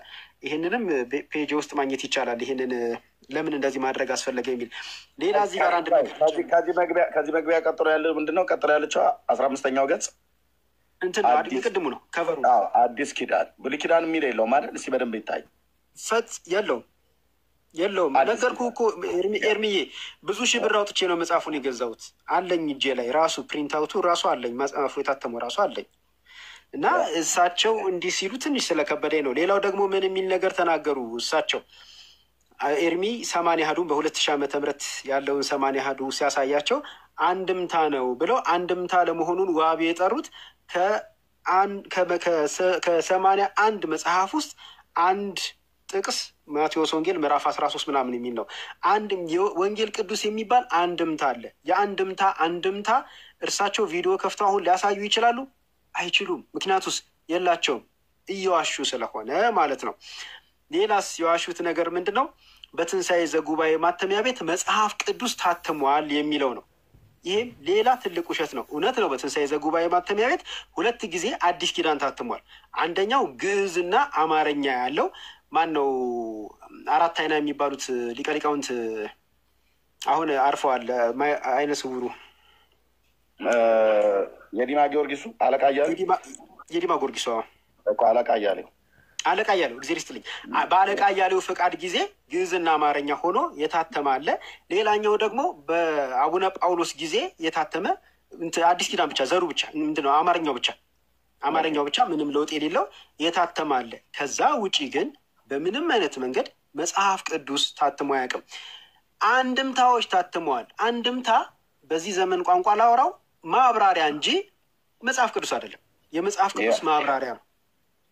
ቅዱስ ማብራሪያ ነው እና መጽሐፍ ቅዱስና የመጽሐፍ ቅዱስን ማብራሪያ እያምታቱ ያሉ ወይም ደግሞ ያልተረዱ ሰው ናቸው። እንግዲህ አሁን ጥቅስ ልስታችሁና ላዋራችሁ እያሉ ያሉት አሁን ከዚህ በኋላ ቤቱ የእናንተ ነው። እኔ ይህንን ሐሰት ለማጋለጥ ነው የመጣሁት። ተባረኩ። በጣም ጥሩ። እሺ እኔ ልቀጥል። አሁን ለተጠየቁት ጥያቄዎች መልስ ልስጥ ማለት ነው አይደል? አርመን እንድንሄድ መምህር አሁን ቅድም ያወጡትን የእርሱ አሁን ያለው ቴዲ ያለው ነገር ውሸት ከሆነ እርሱ አሁን የእርሱን ወጥ አውጥተው ያሳዩናል ማለት ዛሬ አራት የኔን ውሸት አቅርቧል እኮ። አሁን ውሸት ከሆነ ገለጡና ልክ ስለዚህ አድምጠኝ። ለእያንዳንዱ የመጀመሪያው አንድ ብዙ ናቸው በመላቀት እኮ አይደለም። አሁን ብዙ አልሆንም። አይዞት መምህር። አሁን እውነት የሚሰማውት ሰው እውነተኛ ጻድቅ አገልጋይ መሆኑን ሰው እንዲረዳ የ1938 ልክ ቀጥሎ ብሉይ ኪዳን መጽሐፍን ገልጠው እዛው የራሱ መጽሐፍ ማለት ነው ስክሮል እያደረጉ የምሳሌ ምዕራፍ 3ን ገልጠው ያነቡልናል ማለት ነው። ቀጥሉ። ይኸው ካሜራውን ከፍቱ። ካለዛ ይቅርታ ነው መጀመሪያ ልምጣ። እኔን እድል ለእነሱ ድል እንደሰጠ ለእኔ ምድል ስጠኝ ልናገር አይደለም። ምንም ወሬ ሳይሆን ማስረጃ ነው የሚያስፈልገው። በማስረጃ የመጀመሪያው 1938 መጽሐፍ ቅዱስ ካሜራውን አብሩ። መጽሐፍ ቅዱስ ትንሣኤ ዘጉባኤ መጽሐፍ ቅዱስ አያሳትምም። እኔ ነኝ ሚዩት ያደረኩት። ካሜራውን ያብሩ። ካሜራውን አብርተው መጀመሪያ እውነት መሆኑን ያሳዩን። ቀጥሉ። ለተነሱ አስተምስታ መጀመሪያ ወዳጅ ለውሸቶች ይቅርታ ጠይቀው ነው የሚቀጥሉት። 1938 መጽሐፍ ቅዱስ አያሳትም ትንሣኤ ዘጉባኤ ለሚለው አንድምታ እንደሚያሳትም አሳየሁት። ካሜራ አሁን ካሜራ ነው የሚከፈተው። ካሜራ ነው። ቀጥሉ። ካሜራ እንደ አንተ ስላለ እኮ አይደለም አድምጠኛ ነኝ። ምን ማለት ነው? ካሜራ ስላለን ነው ብለን ነው። መጽሐፍ ቅዱስ አንድምታ መጽሐፍ ቅዱስ አይደለም ለምን ትላለህ? ካሜራ ከእርሶ አንድ ምዕመን ተራ ምዕመን ይሻላል። አትሊስት ማለት ነው በእግዚአብሔር ቃል ላይ ሁላችሁ በመንጫጫት እኮ አይደለም እውነት የሚመጣው ወዳጅ። እኔም ልናገር መልስ ለተጠየቀው አልኩ እኮ ለተጠየቀው መልስ ልስጥ። ከዛ ማስረጃዬን ከፍቼ አሳያለሁ። እሱ ካሜራ መጀመሪያ መልስ ሰጥቼ ነው ካሜራም ከፍተው። የውሸት እያወሩ ልንሰማዎት አንችልም። እውነት እንደሚያወሩ እኔ መልስ ሰጥቼ ከዛ ማይኬን ቪዲዮ አብሩና እውነት መሆኑን አሳዩን። ካለዛ ታች ወርደው ታፕታፕ ሼር ያደርጋሉ። ከእርሶ ምዕመናኖች ይሻላሉ። መጀመሪያ ካሜራ ክፈቱና አሳዩን። በነገራችን ላይ ብዙ እያሳታችሁ ስለሆነ ከዚህ ለማጋለጥ ካሜራ ለመክፈት መልስ ልስጥ ለተነሳው ጥያቄ ነው። ለምን ፈራ? ካሜራ ክፈቱና ለምን ፈራ? ማስረጃ እሰጥሃለሁ። ካሜራ ብቻ እሰጥሃለሁ። ካሜራ ከፍተው አሳዩን መጀመሪያ። ከእርሶ ተራ ማን የተራ ምዕመን ይሻላል። ካሜራ ይሻላሉ እንዴ? በጣም ይሻላሉ። ምዕመናን ይሻላሉ። ግን ምን ላሳየው? ቅድም 38 የሚለውን 1938 የታተመውን መጽሐፍ ክፈቱት። እርሱ ለእሱ መልስ ልስጥና ካሜራ ከፍቼ ላሳየው ያሳዩናል። መጀመሪያ ክፈቱት ካሜራውን። መጀመሪያ እንደናንተ መልስ ሰጥቼ ማስረጃውን አሳየው።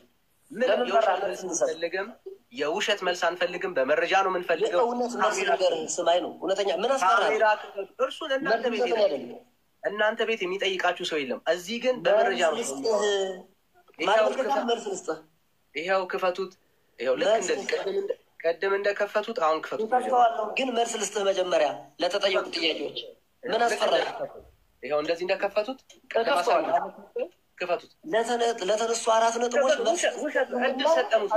ለውሸቶት እድል ሰጠናል። አሁን የመጨረሻ ለውሸታችሁ መልስ ልስጥ እያሉ ታብታብ ያደርጋሉ። መምህር ተደራጅታችሁ ለምትዋሹት ሆን ውሸት መልስ ልስጥታል ወይ አንድምታ መጽሐፍ ቅዱስ ለመሆኑ መልስ ልስጥ እያሉ መምህራኖቻችሁ እንዲህ አይነት ውሸታሞች እንደሆኑ እንድታዩ ያክል ለማንኛውም አሁን ከእርሶ ተራ ምዕመን ይሻላል። ይኸው በመረጃ ያሳያል። ከዚህ በላይ የሚያወሩት ነገር አንዳች እውነት ሊኖረው አይችልም። 1938ን ገልጸው ደረሱ። ያነበብኩት የብሉይ ኪዳን መጽሐፍ ከየት ነው አሉ። ከዚህ መጽሐፍ ነው። ከየት? ከታተመው። ያ የታተመው በ1938 የታተመው ግን ብሉይ ኪዳን የለው። ያለው ምንድን ነው? እሱ አዲስ ኪዳን ያለው ማለት ሰው ይሳሳታል። ሲሳሳት አትሊስት ይቅርታ ይላል። ለምን? ሪፕሬዘንት ያደርጋሉ። እርሱ አትሊስት መምህር ነው። የማን? የኦርቶዶክስ መምህር ነው። ይሄ ሁሉ ህዝብ ያያል። በመረጃ ነው የምናወራው። ይሄንን ሲዋሹ ስህተት እንደሆነ እንኳን ሲታወቅ ተሳስቻለሁ ኤርሚ እድል ሰጠ። ምናልባት የአንደበት ግድፈት ሊሆን ይችላል እና ምናልባት እንደው በአንደበቶት ተሳስተው ነው ወይ ብሎ ጠየቀ። በፍጹም አሉ። ቴዲ ጠየቀ። በፍጹም አለ። ጠየቅን። በፍጹም አሉ። ከዚህ በላይ ቤተክርስቲያኒቷን ማዋረድ የለም። ይቅርታ ማለት ነበረበት በትክክል ማለት ነው።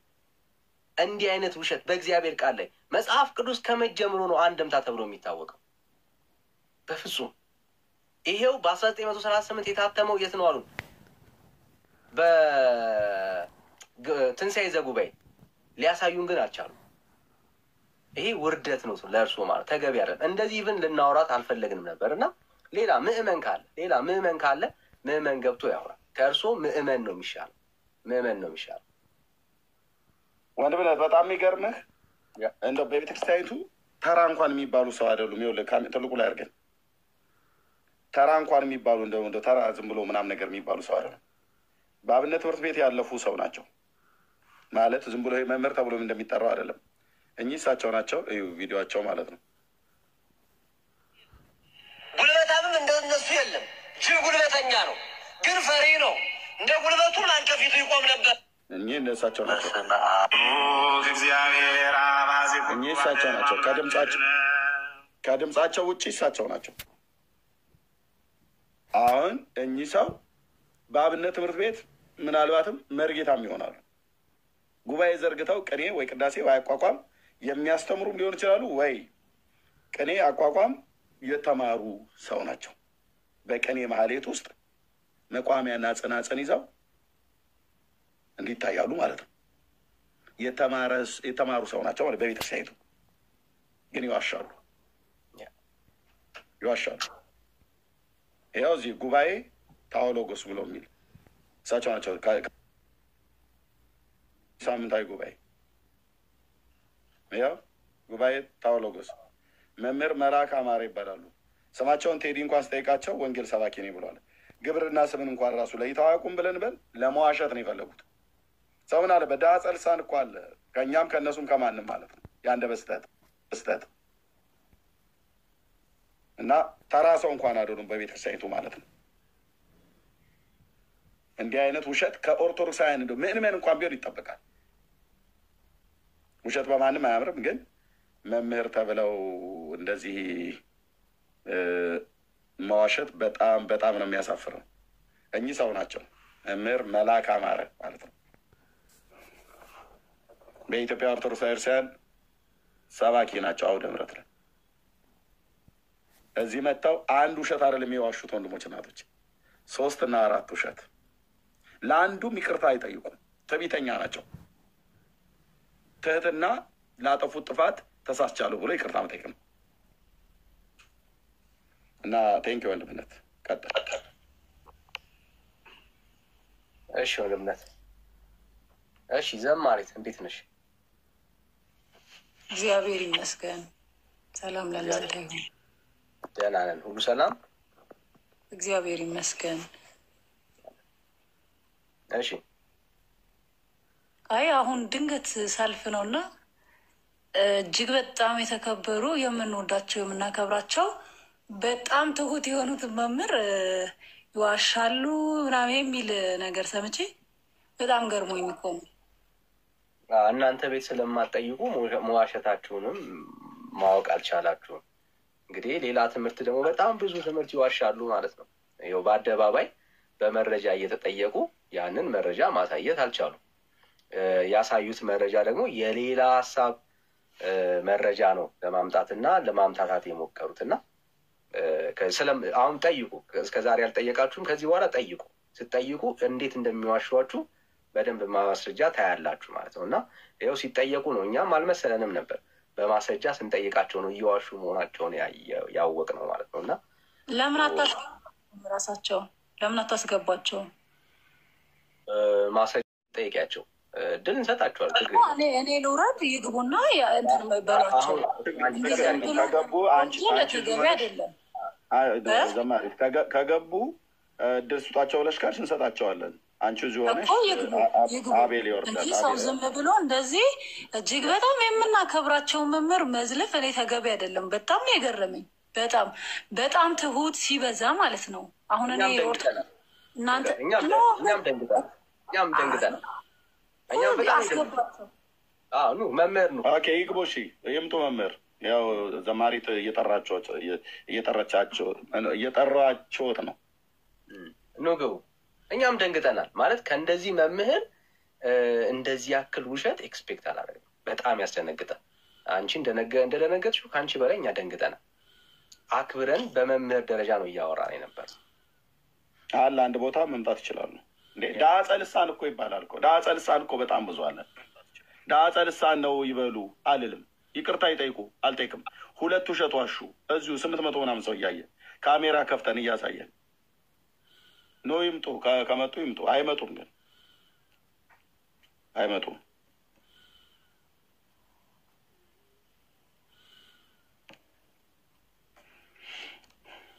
አይመጡም። እንግዲህ እንደነኛ አይነት መምህራን ናቸው። ቆዳቸውን አለሳልሰው በጠባይም ጥሩ ሊሆን ይችላል፣ አመለሸጋ ሊሆኑ ይችላሉ፣ በጥሩ ቤተሰብ ስላደጉ። ግን እሱ አይደለም መስፈርቱ። ምንድነው የሚያስተምሩት? ምንድነው የሚናገሩት? በዓለም መድረክ ላይ ወጥተው እንደዚህ አደባባይ ላይ ከዋሹ አውደ ምሕረት ላይ ቆመው ህዝቡን የማይዋሹበት አንዳቸው ምክንያት የለም። መጽሐፉ እንኳን የታተመው መጽሐፍ ቅዱስ መቼ እንደታተመ የት እንደታተመ እንኳን የኦርቶዶክስ ቤተክርስቲያንን መጽሐፍ የማያውቁ መጽሐፍ ቅዱስ በትንሣኤ ዘጉባኤ ማተሚያ ቤት ታተመ ብለው ይላሉ። ብሉይና አዲስ ኪዳን የለም። ብሉይና አዲስ ኪዳን በትንሣኤ ዘጉባኤ ማተሚያ ቤት አልታተመም። የአዲስ ኪዳን መጽሐፍቶች ታትመዋል። ከዛ የትርጓሜ የአንድምታ ትርጓሜዎች ታትመዋል። የኢትዮጵያ ኦርቶዶክስ ቤተክርስቲያን 280 እጄ ላይ አለ። ሁለቱም በትንሣኤ ዘጉባኤ ማተሚያ ቤት አይደለም የታተመው፣ በኢትዮጵያ መጽሐፍ ቅዱስ ማህበር እንጂ። እንዴ ለውሸትም እኮ ለከት አለው። የ1938 ብለው አሉ። በንጉሱ በጃንሆይ ዘመን የታተመ የአዲስ ኪዳን መጽሐፍት ነው።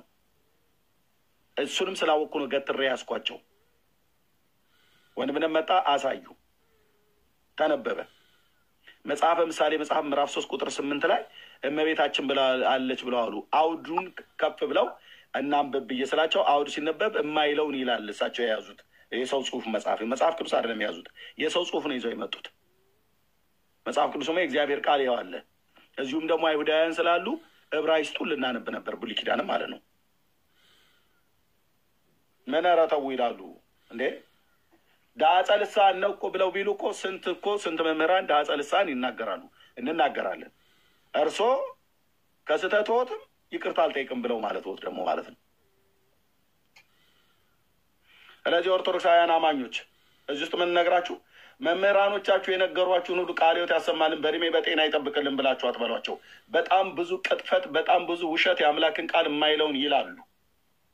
እውነቴን ብነግራችሁ ይላሉ። እዛውን ያደግኑ ይላሉ። ስለዚህ መምህራኑ መጽሐፍ ቅዱስን ሲያስተምሩ መጽሐፍ ቅዱስ ይዛችሁ ተከታተሏቸው። የሚያነቡትን ጥቅስ መጽሐፍ ቅዱስን ይዞ ደግሞ ለመከታተል ቢያንስ መጽሐፍ ቅዱስን ማንበብ አለባችሁ። ኦርቶዶክሳውያን ምእመናን የአምላክን የእግዚአብሔርን ቃል ኦርቶዶክስ እንደዚህ 280 አሳተማ ያስቀመጠችው ለጌጥ አይደለም፣ እንድታነቡት ነው። ምእመኑ ውዳሴ ማርያም ነው የሚያነቡት። እንደነኛ አይነት መምህራን ጉባኤ ቤትም ሄደው ተምረው ብሉይና አዲስ ኪዳን ምናልባት ተምረው ሊሆን ይችላል፣ ወይ ደግሞ አልተማሩም እና የእግዚአብሔር ቃል ላይ ያላለውን እመቤቴ እዚህ ጋር አለች ብለው ይላሉ። አሳዩ ተብለው ሲባሉ የለም፣ በእግዚአብሔር ቃል ላይ ያልተጻፈ ማለት ነው። ብሉይ ኪዳኑን በተመለከተ ዕብራይስጥ ነው። እዚህኛ ጋር አታጭበረብሩም። ዕብራውያን አሉ እዚያ አይሁዳውያን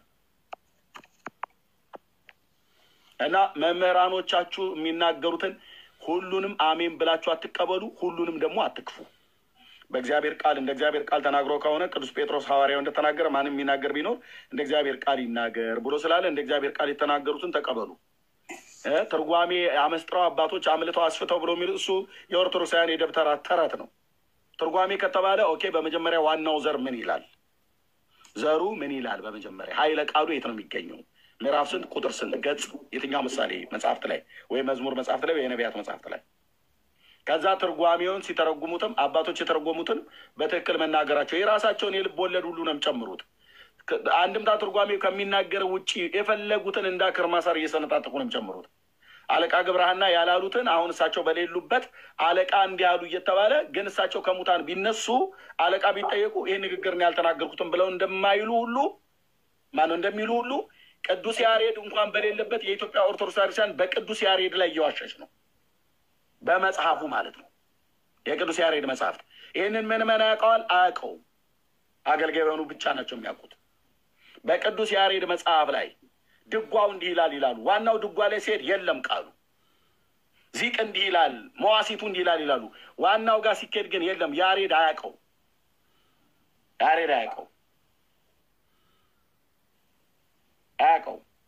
ፀሐይና ጨረቃን የፈጠረች ማርያም ናት ብሎ ይላል ያሬድ? አላለም። የሸዋ አክሊል ደፍቶ በቀራኒው መስቀል ላይ ለሰው ልጆች በደልና ኃጢአት የተሰቀለ መርቆሬዎስ ነው ይላል እንዲህ ቅዱስ ያሬድ? አላለም። በዋናው ድጓ ላይ የለም። እና እንደኛ አይነት መምህራን ይዋሻሉ፣ ጠምጠመው መጥተው ማለት ነው። ፓስተር ቢሆን በከረባት ታንቆ ሊዋሽ ይችላል። እኛ የወንጌል አማኞች መጽሐፍ ቅዱስን አንብበናል፣ እናነባለን። ስለዚህ ማንም ፓስተር እኛ ፊት አይቀባጥርም። ሲያነብ ኃይለ ቃሉን ሲነግረን ዘፍጥረት መጽሐፍ ምዕራፍ 5 ካለ ዘፍጥረት መጽሐፍ ጉባኤው በሙሉ ነው የሚገለብጠው፣ አብሮ ነው የሚያነበው። ስለዚህ ተጠንቀቁ ለማለት ነው። ተመልሰው መጥተዋል። ዳኒ ካወራቸው አውራቸው። ዘማሪቱ ወጣች እሳቸው ሲመጡ ማለት ነው። አውራቸው ዳኒ። እኔ ጨርሻለሁ። እሺ ወንድምነት። እሺ መምህር አሁን እድል እንስጦት፣ ይቅርታ ጠይቁ፣ ከዛ በኋላ እንቀጥል ወይ ደግሞ በመረጃ ያሳዩን።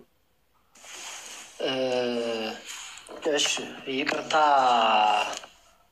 እንግዲህ ይቅርታ ትልቅ ዋጋ አለው። ይቅርታ በጣም ክርስቶስንም ወደዚህ ዓለም ያመጣው ይቅርታ ነው።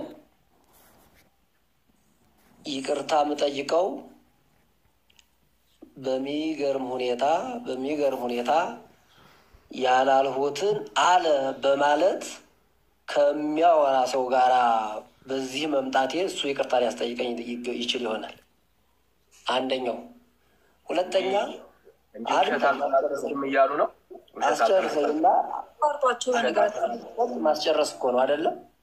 ለምንድን ነው ማታስጨርሱ እያሉ ገባቸው። ይገርመኛል እኮ ለምንድን ነው ያኛው ሰውዬ ሲናገር ዝም ብለህ ነበር አይደል? ስለዚህ ይናገሩ ጨርሱ፣ ዝም ብለህ አዳምጣቸው። ከዛ መልስልኝ ችግር አለ ብዬ ጠይቄህ አዲስ ኪዳናዊ አይደለም ብለኛል። ጥቅስ ጠይ ብዬ ስልህ የለም ብለኛል።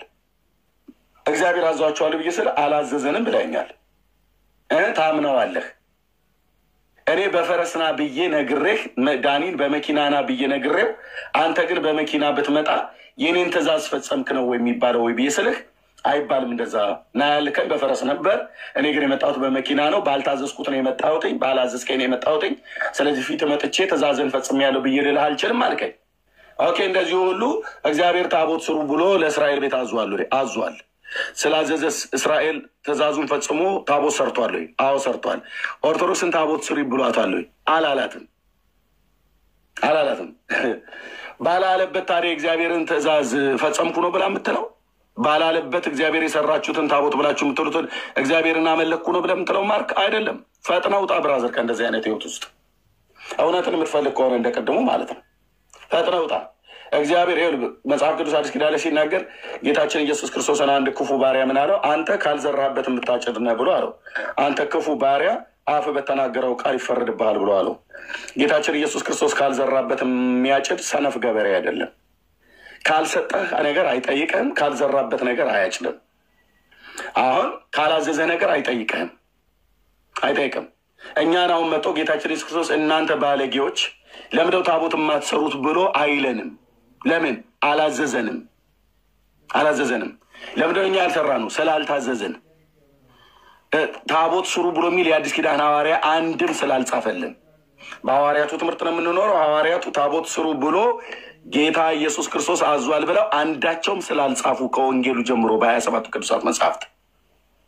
ስለዚህ ታዲያ መናፍቃኑ ጴንጤዎች ምናምን ብለህ ብትል እሱ የፈለገውን ይበሉ። እኛ መናፍቃን አይደለንም። ጴንጤዎች ነው ብለው ታቦት ያልሰሩት። እግዚአብሔር አላዘዘም። ማንን ያላዘዘው? እንኳን ማንንም ፓስተር አይደለም የትኛውንም ሐዋርያ አላዘዘም። ሐዋርያውን ጴጥሮስን አደራ እንግዲህ በምሰብኩበት ቦታ ሁሉ ታቦት በእኔም ስም በእኔም ባከበርኳቸውም ጻድቃን ሰማዕታት ብላችሁ በምትሏቸውም ስም ታቦት እንዲሰሩ ንገሯቸው። በጥንት ዘመን ባገለገሉ በፓስተሮቹም ስም ሁሉ ጭምር ታቦት ሰርታችሁ ቀን ሰይማችሁ አምልኩ ብሎ ትእዛዝ ስላልሰጠ ለዚህ ነው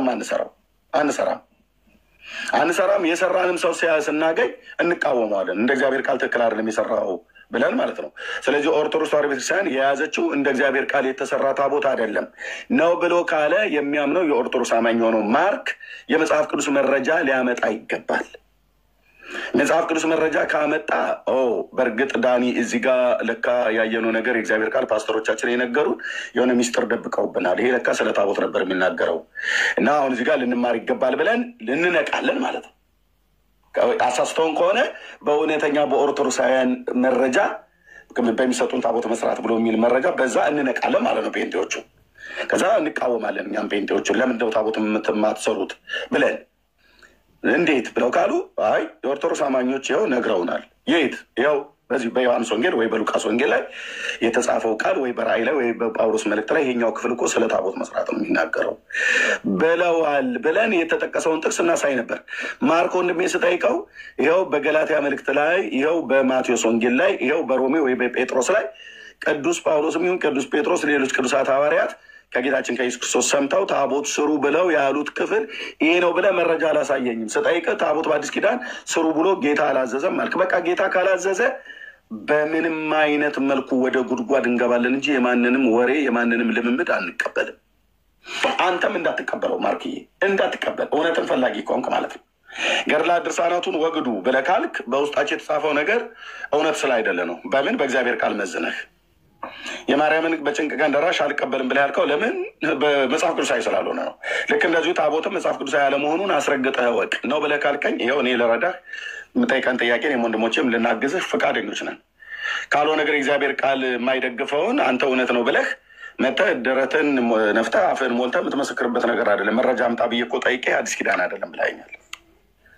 እግዚአብሔር አዲስ ኪዳን ላይ ልጁን የሰጠን ማርክ፣ እሺ ልጁን የሰጠን እሺ ለዓለም ልጁን የሰጠው ቀራንዮ ኮረብታ ላይ። አዲስ ኪዳን ላይ እግዚአብሔር ምንም አይነት ቅርጻ ቅርጽ ለማንም ግለሰብ አልሰጠም። እንኳን አይደለም ለኦርቶዶክስ እንኳን አይደለም ለፕሮቴስታንት ወይ ለካቶሊክ ነው የሚባሉት ኦኬ፣ ለራሱ ለእስራኤል ሕዝብ እንኳን አዲስ ኪዳን ላይ ራሱን ነው የሰጣቸው። ኢማኑኤል የሆነው አምላክ ከኛ ጋራ ነው ያለው። እግዚአብሔር ከኛ ጋራ ነው። በቃ አምላክ ሰው ሆነ፣ በስጋ ተገለጠ፣ ሰው ሆነ። ሰው ሆነ ማለት በስጋ ተገለጠ ማለት ነው። ለበደል ኃጢአታችን ሞተ። እግዚአብሔር አንድያ ልጁን ነው የሰጠው በእርሱ የሚያምን ሁሉ የዘላለም ሕይወት እንዲኖረው ማለት ነው። ምን ያደርግልሃል? ታቦት አልሰጠህ፣ ምንም የሰጠ ነገር የለም። ስዕልም አልሰጠ፣ ታቦትም አልሰጠ፣ ምንም ነገር የሰጠ ነገር የለም። እግዚአብሔር አብ አንድያ ልጁን የሰጠን፣ አንድያ ልጁን የሰጠን። ልጁ ካለህ የዘላለም ሕይወት አለ፣ ልጁ ከሌለህ የዘላለም ሕይወት የለም። እግዚአብሔር ይህን አንድያ ልጁን ሰጥቶ ካበቃ በኋላ ከዛ ደግሞ ምን አለ? የምወደው ልጅ እርሱ ነውና እሱን ስሙት ብሏል። የአብን ልጅ ኢየሱስ ክርስቶስን ስንሰማው ምንድን ነው ያለው? ትንሣኤና ሕይወት እኔ ነኝ፣ የሚያምንብኝ ቢሞት እንኳን ሕያው ይሆናል ነው ያለው። ሕያው ይሆናል። እኔ መንገድ እውነት ሕይወት ነኝ፣ በእኔ በቀር ወደ አብ የሚመጣ የለም ነው ያለው። መልካም እረኛ እኔ ነኝ ነው ያለው። እናንተ ደካሞች ሸክማችሁ የከበደ ሁሉ ወደ እኔ ኑ እኔ ያሳርፋችኋለሁ ነው ያለው። የአብን ልጅ ስንሰማው እንዲህ ነው ያለው። አባቱ ልጄን ስሙት ብሎ አለ። ልጁን ወደ ዓለም ላከው። በዓለም ሳለ ልጄን ስሙት ብሎ አለ። ዓለም አሁን ማርክ፣ አሁን ኤርሚያስ፣ ዳንኤል ዋቴቨር በለው ማንም ይሁን ማንም የአብን ልጅ ነው መስማት ያለበት። የአብን ልጅ ስንሰማው ታቦት ቅረጹ አላለም። የአብን ልጅ ስንሰማው ቅርጻ ቅርጽ አብዝታችሁ ስዕል ስላችሁ አምልኩ አላለም። እጠኑለት፣ ሰውለት፣ ስገዱለት አላለም። ልክ አሁን ቅድም አልቀበልም እንዳልከው ማለት ነው። የአብ ልጅ እኔን ተከተለኝ ነው ያለህ። እኔን ተከተለኝ በሕይወት ትኖራለህ ነው ያለው። በቃ ስለዚህ የእግዚአብሔር ቃል ለሚለው ጀምረሃል። አይ ቲንክ እንደነገርከን እንግዲህ የልብን እግዚአብሔር ነው የሚያውቀው። ግን እንደነገርከን ጥሩ ጅማሬ ላይ ነው ያለው ማርክ፣ ጥሩ ጅማሬ ላይ ነው ያለው። የሚበረታታ ጅማሬ ላይ ነው ያለው። እውነትን እየፈለክ ነው።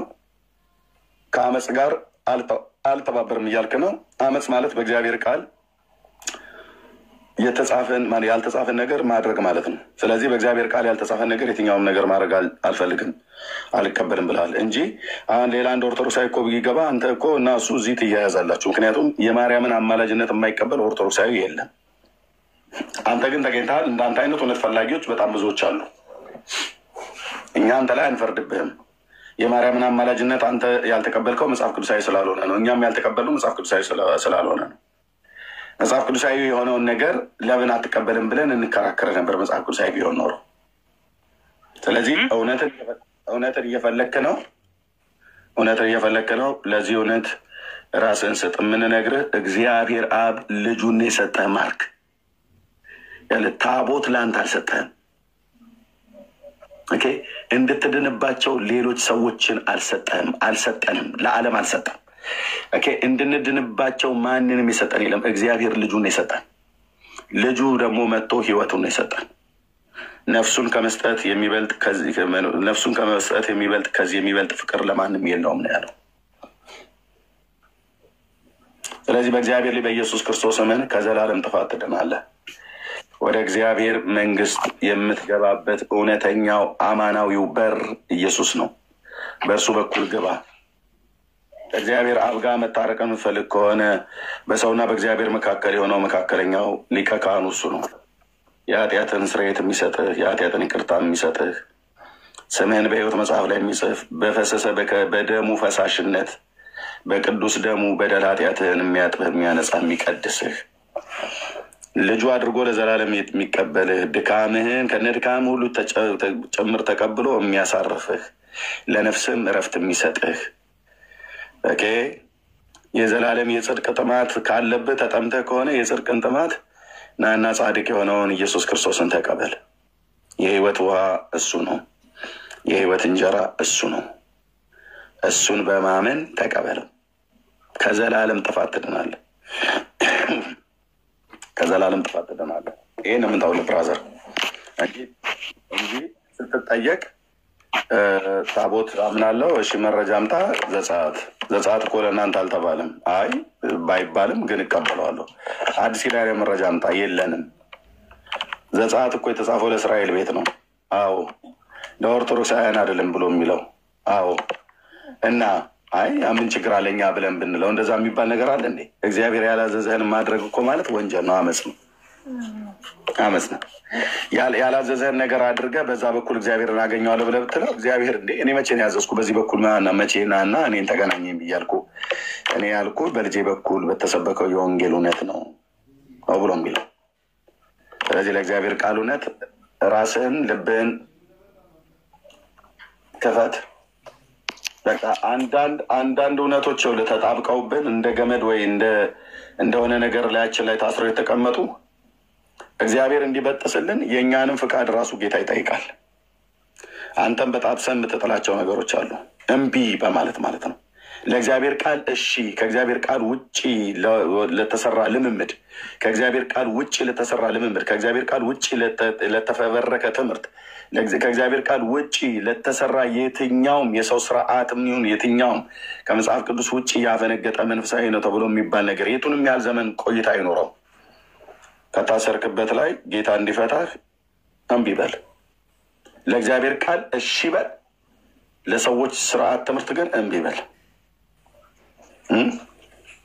እኛ ኢትዮጵያውያን ብዙ ጊዜ ሲጨፈር እምቢ በል እምቢ ምናምን ነገር የሚባል ጭፈራ አለ በባህላችን የምታወቅ። ኢትዮጵያውያን ግን ለኃጢአት አይደለም እምቢ የሚለው፣ ለኃጢአት እሺ ይላል፣ ለእግዚአብሔር እምቢ ይላል። እምቢ በል እምቢ ነው። በየሰፈሩ ጎረምሳ ሁሉ ጠላ ጠጥቶ ሰክሮ በየሃይማኖቱ ቤት በየሰርጉ ቤት እምቢ በል እምቢ። ግን እምቢ የሚባለው ምንድን ነው? እምቢ የሚባለው ኢትዮጵያ ውስጥ ምንድን ነው? ኢየሱስ ብለህ ስትለው እምቢ ይልሃል። የእግዚአብሔር ብለህ ስትለው እምቢ፣ ጽድቅ ስትለው እምቢ፣ ኢየሱስ ያድናል ብለህ ስትለው እምቢ ይልሃል። ለሌላው ነገር ግን እሺ ይልሃል። እና እምቢ በል እምቢ ያው የምንታወቅበት ነው። ኢትዮጵያውያን በማዘጥዘጥ በመጨፈር በየቦታው ላበላብ እየሆንን ማለት ነው። ወገኔ እምቢ በል እምቢ ይላል በየመንገዱ። ለሰይጣን ሀሳብ እምቢ አይልም፣ እሺ ነው የሚለው። በየጠንቋዩ ቤት በየቃልቻው በየደብተራው አይመርኩኪ ብሎ የሚለው ለማስደገም ኮከቡ እና የእናቷን ስምና የልጅቷን ስም ይዘሊና ክርስትና ስሟን ይዘሊና ወይ ከፓንቷ ቆርጠ ወይ ከፀጉሯ ቆርጠ ይዘና ትብትብ አድርጌ እስርስር አድርጌ ቁልፍልፍ አድርጌ ያደርግልሃለሁ ብሎ ሲል እምቢ አይልም። እዛ እሺ ነው የሚለው። ዘፈኑ ግን እምቢ በል እምቢ ነው። የእንትና ገዳቸው እንዲበላሽባቸው እንደዚህና እንደዚህ አድርጉ፣ እንትና ትምህርቱ እንዳይገባው፣ የእንትና ትዳር ይበተን፣ ከዛስ ጓጉንቸር ገለህ ይዘና፣ ወይ ደግሞ እንደዚህ ምን ፍልፈል አፈር ገለህ ይዘና፣ የሞተ እባብ ካገኛችሁ ወይ የኤሊ ቆዳ ካገኘ ይዘና፣ ወይ የጅብ ቆዳ። ጠቅላይ ሚኒስትሩ ሁሉ ጭምር ሲናገሩ በፎቶ በቪዲዮ ላይ ተደገፈ። የጅብ ቆዳ የጅብ አካል እዛ ላይ ተደግሞ ጥይት መምታት ብቻ አይደለም፣ ጥይት አለማስጠምጣት ብቻ አይደለም። ስንት መተት የሚሰራበት በጅብ ላይ ነው። የሀገሬ ገበሬ ምን ይላል? የሀገሬ ህዝብ ምን ይላል? እሱን ጅብ ሲያገኝ እንዳለ ቢሎን ይዞ ነው የሚሯሯጠው። ስጋውን ሊቆርጥ ጆሮ ከመቀመጫው በኩል ከብልቱ በኩል ከምናምን በኩል ከፊት እግሩ በኩል ከጭንቅላቱ በኩል ቁረጥልኝ፣ ከንፈሩን ከታይ ጥርሱ ንቀለው እየተባለ ማለት ነው። ምክንያቱ ውስጥ ታዟል። በደብተራና በጠንቋይ በመተተኛ በወፋዎች ታዟል። የጅብ ጥርስ ይዘና ነቅለህ ይዘና ተብሎ ማለት ነው። እና ጥርሱን ይዞ ይሄዳል። ምን እንዲልለት? ወየ ጥይት ወየ መድኃኒት ወየ መስተፋቅር ወየ ምንድነው በሰዎች ፊት ግርማ ሞገስ ለማግኘት ምናምን ነገር ማለት ነው። ያለፍንበት ታሪክ ማለት ነው። ለሱ እምቢ አይልም የሀገሬ ገበሬ፣ የሀገሬ ህዝብ። ገበሬ ብቻ አይደለም ፖለቲከኛው ማነው ከተሜ ሁሉ ማለት ነው። እምቢ በል እምቢ እዛ ጋ የለም እዛ ጋ የለም። እና ይህን ክርስትና ብለህ ትለዋለህ እንዲ እና ከእንደዚህ አይነት የህይወት ስርዓት ውስጥ እምቢ ማለት ያለብን ለሰይጣን መንግስት ላለመገዛት፣ ላለመታዘዝ፣ አመፅና ኃጢአትን እርኩሰትን ላለማድረግ እምቢ ትላለህ ማለት ነው። እምቢ ለዓለምና ለስራዋ ለክፉ ስራዋ ሁሉ እምቢ። እኛ እምቢ የሚል መዝሙር አለን። እህታችን አዜብ ኃይሉ የምትባል ዘማሪ፣ የሙሉ ወንጌል ቤተክርስቲያን ዘማሪ የምዘምረው እምቢ። ግን ለምንድን ነው እምቢ የምንለው? ለአመፅ ነው፣ ለርኩሰት እምቢ፣ ለዝሙት እምቢ፣ እግዚአብሔርና እግዚአብሔርን ለሆነ ነገር ለማያከብር ነገር እምቢ። የጅብ ቆዳ አምጡ ብለው ቢሉ እሺ አንልም፣ እምቢ። ጠንቋዩን ትናምተን እንትን ብለየ እንትን እልላለሁ እምቢ ነው የምንለው። ኢየሱስ ግን ለሚናገረው ነገር እሺ። ሐዋርያቱ ለጻፉት ነገር እሺ። የሆነ ነገር መተበት ነገር ጳውሎስ ብሎታል አለው። አዎ ብለህ ካልከኝ መረጃ አምጣት ብለህ ስለ ከጳውሎስ መልእክት ካሳየኝ ለዛ ቃል እሺ ነው የምለው። ጴንጤ እሺ ነው የሚለው። ጳውሎስ ተናግሯል ብለህ ካልከኝ መረጃ አምጣ ብዬ ስለ ሮሜን ገልጠህ ግን ካላሳየኝ እምቢ ነው የምለው። ምክንያቱም ጳውሎስ አላለማ፣ አላሳየኝማ። የቱ ጋር ነው ጳውሎስ ታቦት ስሩ ብሎ ያለው? አላለም። ስለዚህ ታቦት እናምናለሁ ብለህ ስትለኝ ጳውሎስ ተናግሯል አልተናገረም አልከኝ። ሐዋርያቱ አዘዋል አላዘዙም አልከኝ። ስለዚህ አምናዋለሁ ስትለኝ ኦኬ አንተ እሺ እያልክ ነው። ሐዋርያቱ ባይጽፉትም አምናለሁ እሺ እያልክ ነው። እኔ ግን ሐዋርያቱ አልጻፉም እሺ እምቢ ነው የምለው። እምቢ ሐዋርያቱ ላልጻፉት፣ ሐዋርያቱ ላላስተማሩት ነገር፣ የትኛውም ነገር ጌታችን ላላዘዘው ነገር እምቢ ነው። ጌታችን ላዘዘው ነገር እሺ። አቤት እግዚአብሔር ለእንዲህ አይነት ትውልድ አልኩህ። እንዲህ አይነትን ትውልድ አይፈልገው። ቅርታ ሰላም ለእናንተ ሜት አድርገው እንማችል ሜት አድርገው እና ለሐዋርያ ሜት አድርገው ማርክ ነው እያወራ ያለሁት እሱ ሜት አድርገው እሱ ባለው በቃ እንዴ ልጨርስ ነው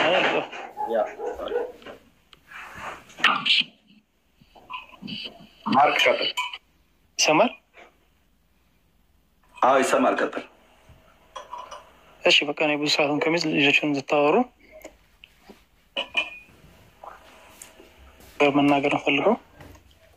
እዚህ አዲስ አበባ ያለች ሰዎች መጽሐፍ ቅዱስ ሃርድ ኮፒውን ለእኔ ማቀበል ትርፍ ያላችሁ ማቀበል የምትችሉ ሰዎች ኢንቦክስ አድርጉልኝ። አመሰግናለሁ። እሺ እኔ ላገኝህ ልደውልህ ትችላለህ? ስልኬ ላይ ያለ ግን ብዙ ሰዓት ስልክ ለመቆየት ስለማልችል ነው ሶፍት ኮፒ ለማንበብ። ችግር የለም። እኔ እሱን ችግር የለም። እዚህ አዲስ አበባ ውስጥ ያሉ አንድ ሁለት ወይም ቤታቸው ያላቸው ካሉ ኢንቦክስ ያድርጉልኝ። ከዛ ውጭ ምንም አይነት አስተያየትን ጥያቄ ለመጠየቅ ኢንቦክስ እንዳታደርጉ። ቴንኪው። ደህና ደሩ። እሺ እኔ ብደውልህ ፈቃደኛ ነህ? መጽሐፍ ቅዱስ ገዛለሁ ብቻ ማቀበል የሚችል ሰው።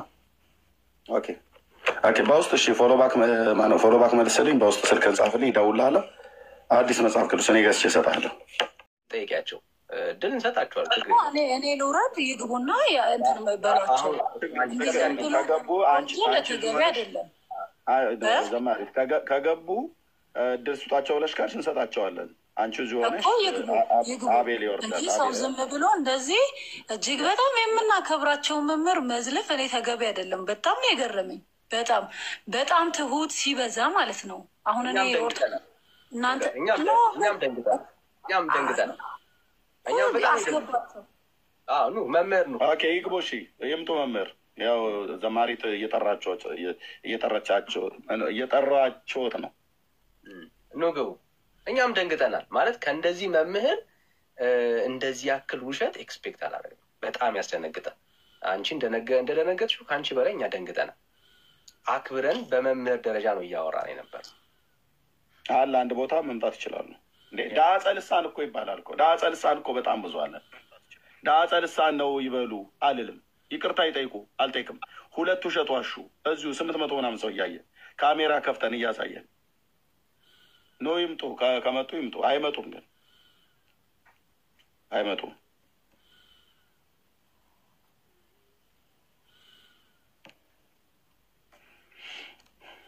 አይመጡም። እንግዲህ እንደነኛ አይነት መምህራን ናቸው። ቆዳቸውን አለሳልሰው በጠባይም ጥሩ ሊሆን ይችላል፣ አመለሸጋ ሊሆኑ ይችላሉ። በጥሩ ቤተሰብ ስላደጉ ግን እሱ አይደለም መስፈርቱ። ምንድነው የሚያስተምሩት? ምንድነው የሚናገሩት? በዓለም መድረክ ላይ ወጥተው እንደዚህ አደባባይ ላይ ከዋሹ አውደ ምሕረት ላይ ቆመው ህዝቡን የማይዋሹበት አንዳች ምክንያት የለም። መጽሐፉ እንኳን የታተመው መጽሐፍ ቅዱስ መቼ እንደታተመ የት እንደታተመ እንኳን የኦርቶዶክስ ቤተክርስቲያንን መጽሐፍ የማያውቁ መጽሐፍ ቅዱስ በትንሣኤ ዘጉባኤ ማተሚያ ቤት ታተመ ብለው ይላሉ። ብሉይና አዲስ ኪዳን የለም። ብሉይና አዲስ ኪዳን በትንሣኤ ዘጉባኤ ማተሚያ ቤት አልታተመም። የአዲስ ኪዳን መጽሐፍቶች ታትመዋል። ከዛ የትርጓሜ የአንድምታ ትርጓሜዎች ታትመዋል። የኢትዮጵያ ኦርቶዶክስ ቤተክርስቲያን 280 ያሉ እጄ ላይ አለ። ሁለቱም በትንሣኤ ዘጉባኤ ማተሚያ ቤት አይደለም የታተመው በኢትዮጵያ መጽሐፍ ቅዱስ ማህበር እንጂ። እንዴ ለውሸትም እኮ ለከት አለው። የ1938 ብለው አሉ። በንጉሱ በጃንሆይ ዘመን የታተመ የአዲስ ኪዳን መጽሐፍት ነው። እሱንም ስላወቅኩ ነው ገትሬ ያስኳቸው። ወንድምነት መጣ አሳዩ፣ ተነበበ። መጽሐፈ ምሳሌ መጽሐፍ ምዕራፍ 3 ቁጥር 8 ላይ እመቤታችን ብላ አለች ብለው አሉ። አውዱን ከፍ ብለው እናንብብ ብዬ ስላቸው አውዱ ሲነበብ የማይለውን ይላል። እሳቸው የያዙት የሰው ጽሁፍ መጽሐፍ ቅዱስ አይደለም የያዙት፣ የሰው ጽሁፍ ነው ይዘው የመጡት። መጽሐፍ ቅዱስማ የእግዚአብሔር ቃል ይኸው አለ። እዚሁም ደግሞ አይሁዳውያን ስላሉ ዕብራይስጡን ልናነብ ነበር፣ ብሉይ ኪዳንም ማለት ነው። መነረተው ይላሉ እንዴ ዳጸ ልሳን ነው እኮ ብለው ቢሉ እኮ ስንት መምህራን ዳጸ ልሳን ይናገራሉ፣ እንናገራለን። እርሶ ከስህተትዎትም ይቅርታ አልጠይቅም ብለው ማለት ወት ደግሞ ማለት ነው። ስለዚህ ኦርቶዶክሳውያን አማኞች እዚህ ውስጥ ምን ነግራችሁ መምህራኖቻችሁ የነገሯችሁን ሁሉ ቃለ ሕይወት ያሰማልን በእድሜ በጤና ይጠብቅልን ብላችሁ አትበሏቸው። በጣም ብዙ ቅጥፈት፣ በጣም ብዙ ውሸት የአምላክን ቃል የማይለውን ይላሉ። እውነቴን ብነግራችሁ ይላሉ። እዛውን ያደግኑ ይላሉ። ስለዚህ መምህራኑ መጽሐፍ ቅዱስን ሲያስተምሩ መጽሐፍ ቅዱስ ይዛችሁ ተከታተሏቸው። የሚያነቡትን ጥቅስ መጽሐፍ ቅዱስን ይዞ ደግሞ ለመከታተል ቢያንስ መጽሐፍ ቅዱስን ማንበብ አለባችሁ። ኦርቶዶክሳውያን ምእመናን የአምላክን የእግዚአብሔርን ቃል ኦርቶዶክስ እንደዚህ 280 ያዱ አሳተማ ያስቀመጠችው ለጌጥ አይደለም፣ እንድታነቡት ነው። ምእመኑ ውዳሴ ማርያም ነው የሚያነቡት።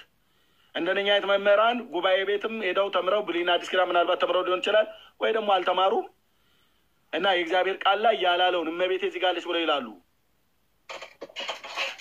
አሳዩ ተብለው ሲባሉ የለም፣ በእግዚአብሔር ቃል ላይ ያልተጻፈ ማለት ነው። ብሉይ ኪዳኑን በተመለከተ ዕብራይስጥ ነው። እዚህኛ ጋር አታጭበረብሩም። ዕብራውያን አሉ እዚያ አይሁዳውያን እና መምህራኖቻችሁ የሚናገሩትን ሁሉንም አሜን ብላችሁ አትቀበሉ፣ ሁሉንም ደግሞ አትክፉ። በእግዚአብሔር ቃል እንደ እግዚአብሔር ቃል ተናግሮ ከሆነ ቅዱስ ጴጥሮስ ሐዋርያው እንደተናገረ ማንም የሚናገር ቢኖር እንደ እግዚአብሔር ቃል ይናገር ብሎ ስላለ እንደ እግዚአብሔር ቃል የተናገሩትን ተቀበሉ። ትርጓሜ አመስጥረው አባቶች አምልተው አስፍተው ብሎ የሚል እሱ የኦርቶዶክሳውያን የደብተራ ተረት ነው። ትርጓሜ ከተባለ ኦኬ፣ በመጀመሪያ ዋናው ዘር ምን ይላል? ዘሩ ምን ይላል? በመጀመሪያ ኃይለ ቃሉ የት ነው የሚገኘው?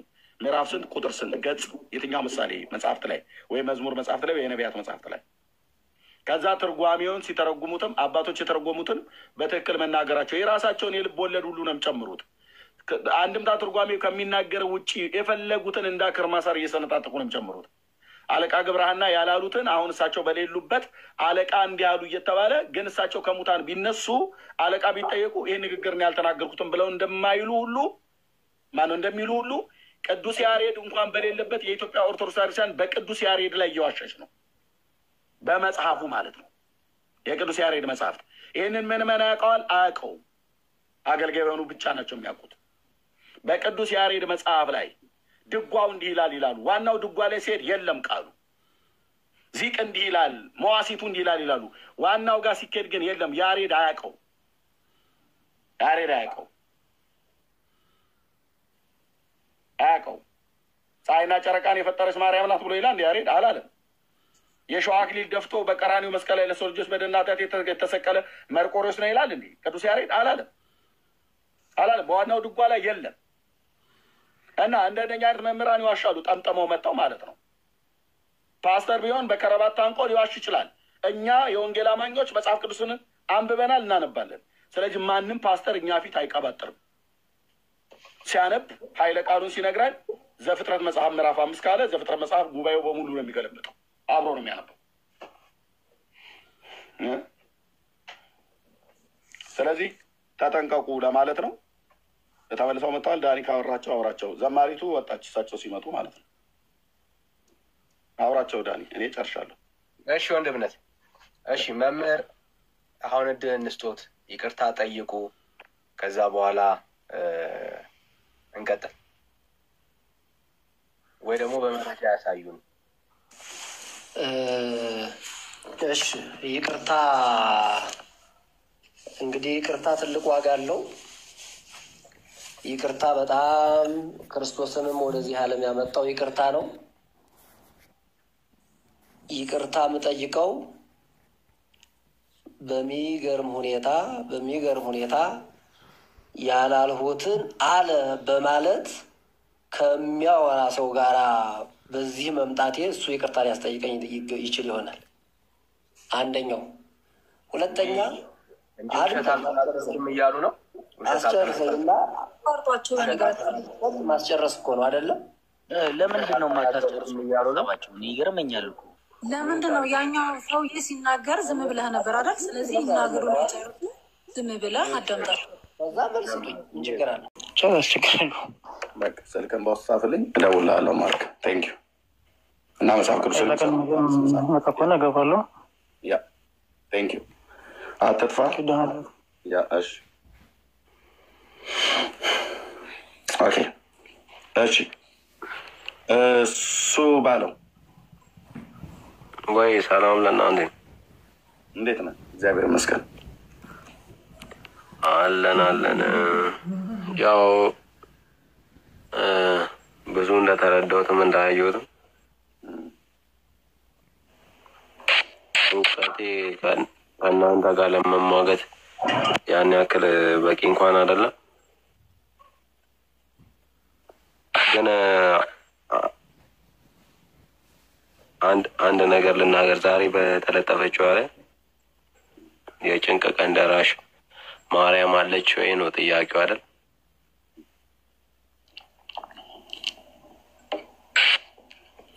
ኤርሚ አቤት። አዎ እኮ አልኩ።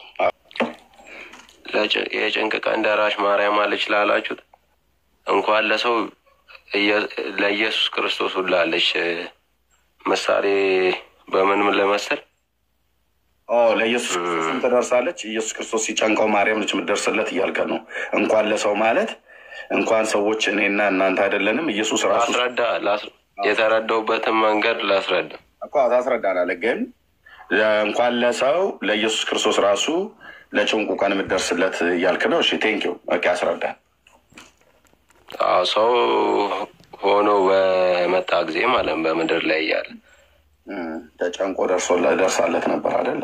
እሺ በጭንቁ ቀን ነበረች ነው ያልኩ። በጭንቅ ቀን ለምሳሌ አሁን ልጅ እኮ እየነገርኩ ልጅ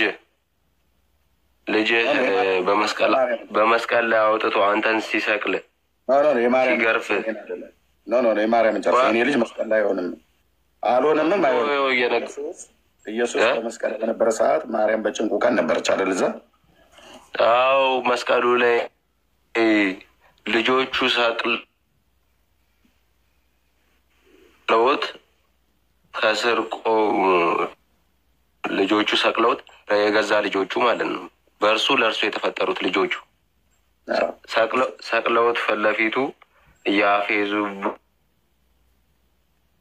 እየሰደቡት ፊቱ ላይ እየተፉ በዛን ቀን በጭንቅ ቀን አብረው ተጨንቃለች፣ አብረው ቆማለች። እኛ በጭንቅ ቀን አብረው የሚጨነቅ አንድ ጥያቄ ልጠይቅ። አንተ በጭንቅ ቆይ አድምጠኝ። አርስታችን በጭንቅ ቀን የሚጨነቅ አይደለም። እሱማ ማንም ሰው ዘመዴም ያልሆነ ሰው መንገድ ላይ ሲጨነቅ ኮስተ አብረህ ትጨነቃለህ። ሰው ነህና ትራራለህ። አረመኔነት ካልተጠናወተ በስተቀር ጥያቄው በጭንቅ ቀን የምትጨነቅ አይደለም ያልነው። በጭንቅ ቀን ደራሽ ሆና ከጭንቅ የምታድህን ነው ከጭንቅ። ስለዚህ ኢየሱስ ክርስቶስ ተጨንቆ ነበረ ብለህ አልከን። ኦኬ እዛ በመስቀል ላይ ለበደል ኃጢአታችን ሊሞት በጭንቅ ቀን ደራሽ አሁን አልደረሰችም፣ ደራሽ ነች። ኦኬ በጭንቅ ቀን ላይ ኢየሱስ ክርስቶስ ደርሳለታለች። ታዲያ ለልጇ ደርሳ ምን አደረገችለት? በደንብ ከስሩ ከልጇ ከጎኑ ነበረች። አንድ ጥያቄ ግን አንተ አደረገችለት። ቆይ አትደርም። ምን አደረገችለት? ከጎኑ ከላዩ ካጠገቡ አይደለም፣ ከመስቀሉ ግርጌ ነበረች። ግን ደርሳ ምን አደረገችለት? ከጭንቁ አዳነችው፣ ከግርፋቱ አዳነችው። የተናገረው ሁሉ የተናገረው ሁሉ ይፈጸም ዘንድ ግድ ስለሆነ ምንም ታዲያ እሱን አይደለም የጠየቁኛ ያለ አይችልም። መስቀል ላይ አታወርዱ እንጂ ጌታ የጭንቅ ቀን ደራሽ ብለን ስንል አንተ ጥሩ አንብታለች። በጭንቁ ቀን ደርሳለች፣ እዛ ነበረች። እንትናት በላ አትደርብ ወንድምዬ። ደርሳ ምን አረገች ነው ብዬ የምልህ። በጭንቅ ቀኑ ኢየሱስ ተጨንቆ ነበር በዛ ሰዓት በሞትና በህይወት መካከል ስለነበረ ማለት ነው። ለእኛ በደልና ኃጢአት ሊሞት በመስቀል ላይ በነበረበት ሰዓት ደርሳ ግን ምን አረገች? መስቀሉ ግርጌ ቆማ ከማልቀስ ውጭ ምንድን ያደረገችው? ምንም አላደረገችም። ምንም ልታደርግም አትችልም። ምንም ማድረግ ስለማት መስቀሉ ግርጌ ቁጭ ብላ ተኝታ አትበለኝ። እኔ ቆማ ነበር ነው ብዬ የምልህ። ነበረች ሐዋርያቱ ጋር ተኝታ ተቀምጣ ብለህ የምትለው አንተ ነው የምትለው። ቆማ ነበር ከጌታ ሐዋርያት ከዮሐንስ ጋር ማለት ነው። ኦኬ። ግን ደርሳ ግን ከግርፋቱ አላዳነችውም፣ ከምስማሩም አላዳነችውም፣ ከሞቱም አላዳነችውም። ምን ነበር ያደረገችው ብለህ ብትለኝ እንደ እናት ልጇ ነውና እንደ እናት ከማልቀስ በቀር ሌላ ምንም አላደረገችም። ልታደርግም አትችልም። ማልቀስ ምንም አለማድረግ ነው። ልታደርግም አትችልም። ሌሎቹ እኮ ተፉበት፣ ሌሎቹ ግን ተፉበት፣ ሐሞት አጠጡት። አድመጠኝ። እሷ ግን አልቅሳለች። እሱን አይደለም የተጠየቀው። ደርሳ የምትራዳ ማለት ነው። እናንተ በጭንቅ ቀን ደርሳ ትራዳናለች አይደላችሁ ብላችሁ የምትሉት ከመከራ ታድነናለች አይደለም የምትሉት። በዛ ሰው ጎረቤቴ ጓደኛዬም እንኳን የጭንቅ ቀን ይደርሳል። አሁን ለምሳሌ ማለት ጎረቤት ሊደርስል ይችላል። ጎረቤታዊ ይደርስልኛል። ደርሶ ግን ምንድነው እንኳን በቃ በመደዳ ነው የምታወራው። አይ ቲንክ ተናደኝ። እሺ ኔትወርክም ጥሩ አይደለም። ኧረ በጌታ ሚዩት ላድርግ። አውራ ሚዩት አድርግ። ዝም ብለህ በመደዳ ነው የምታወራው። ኦኬ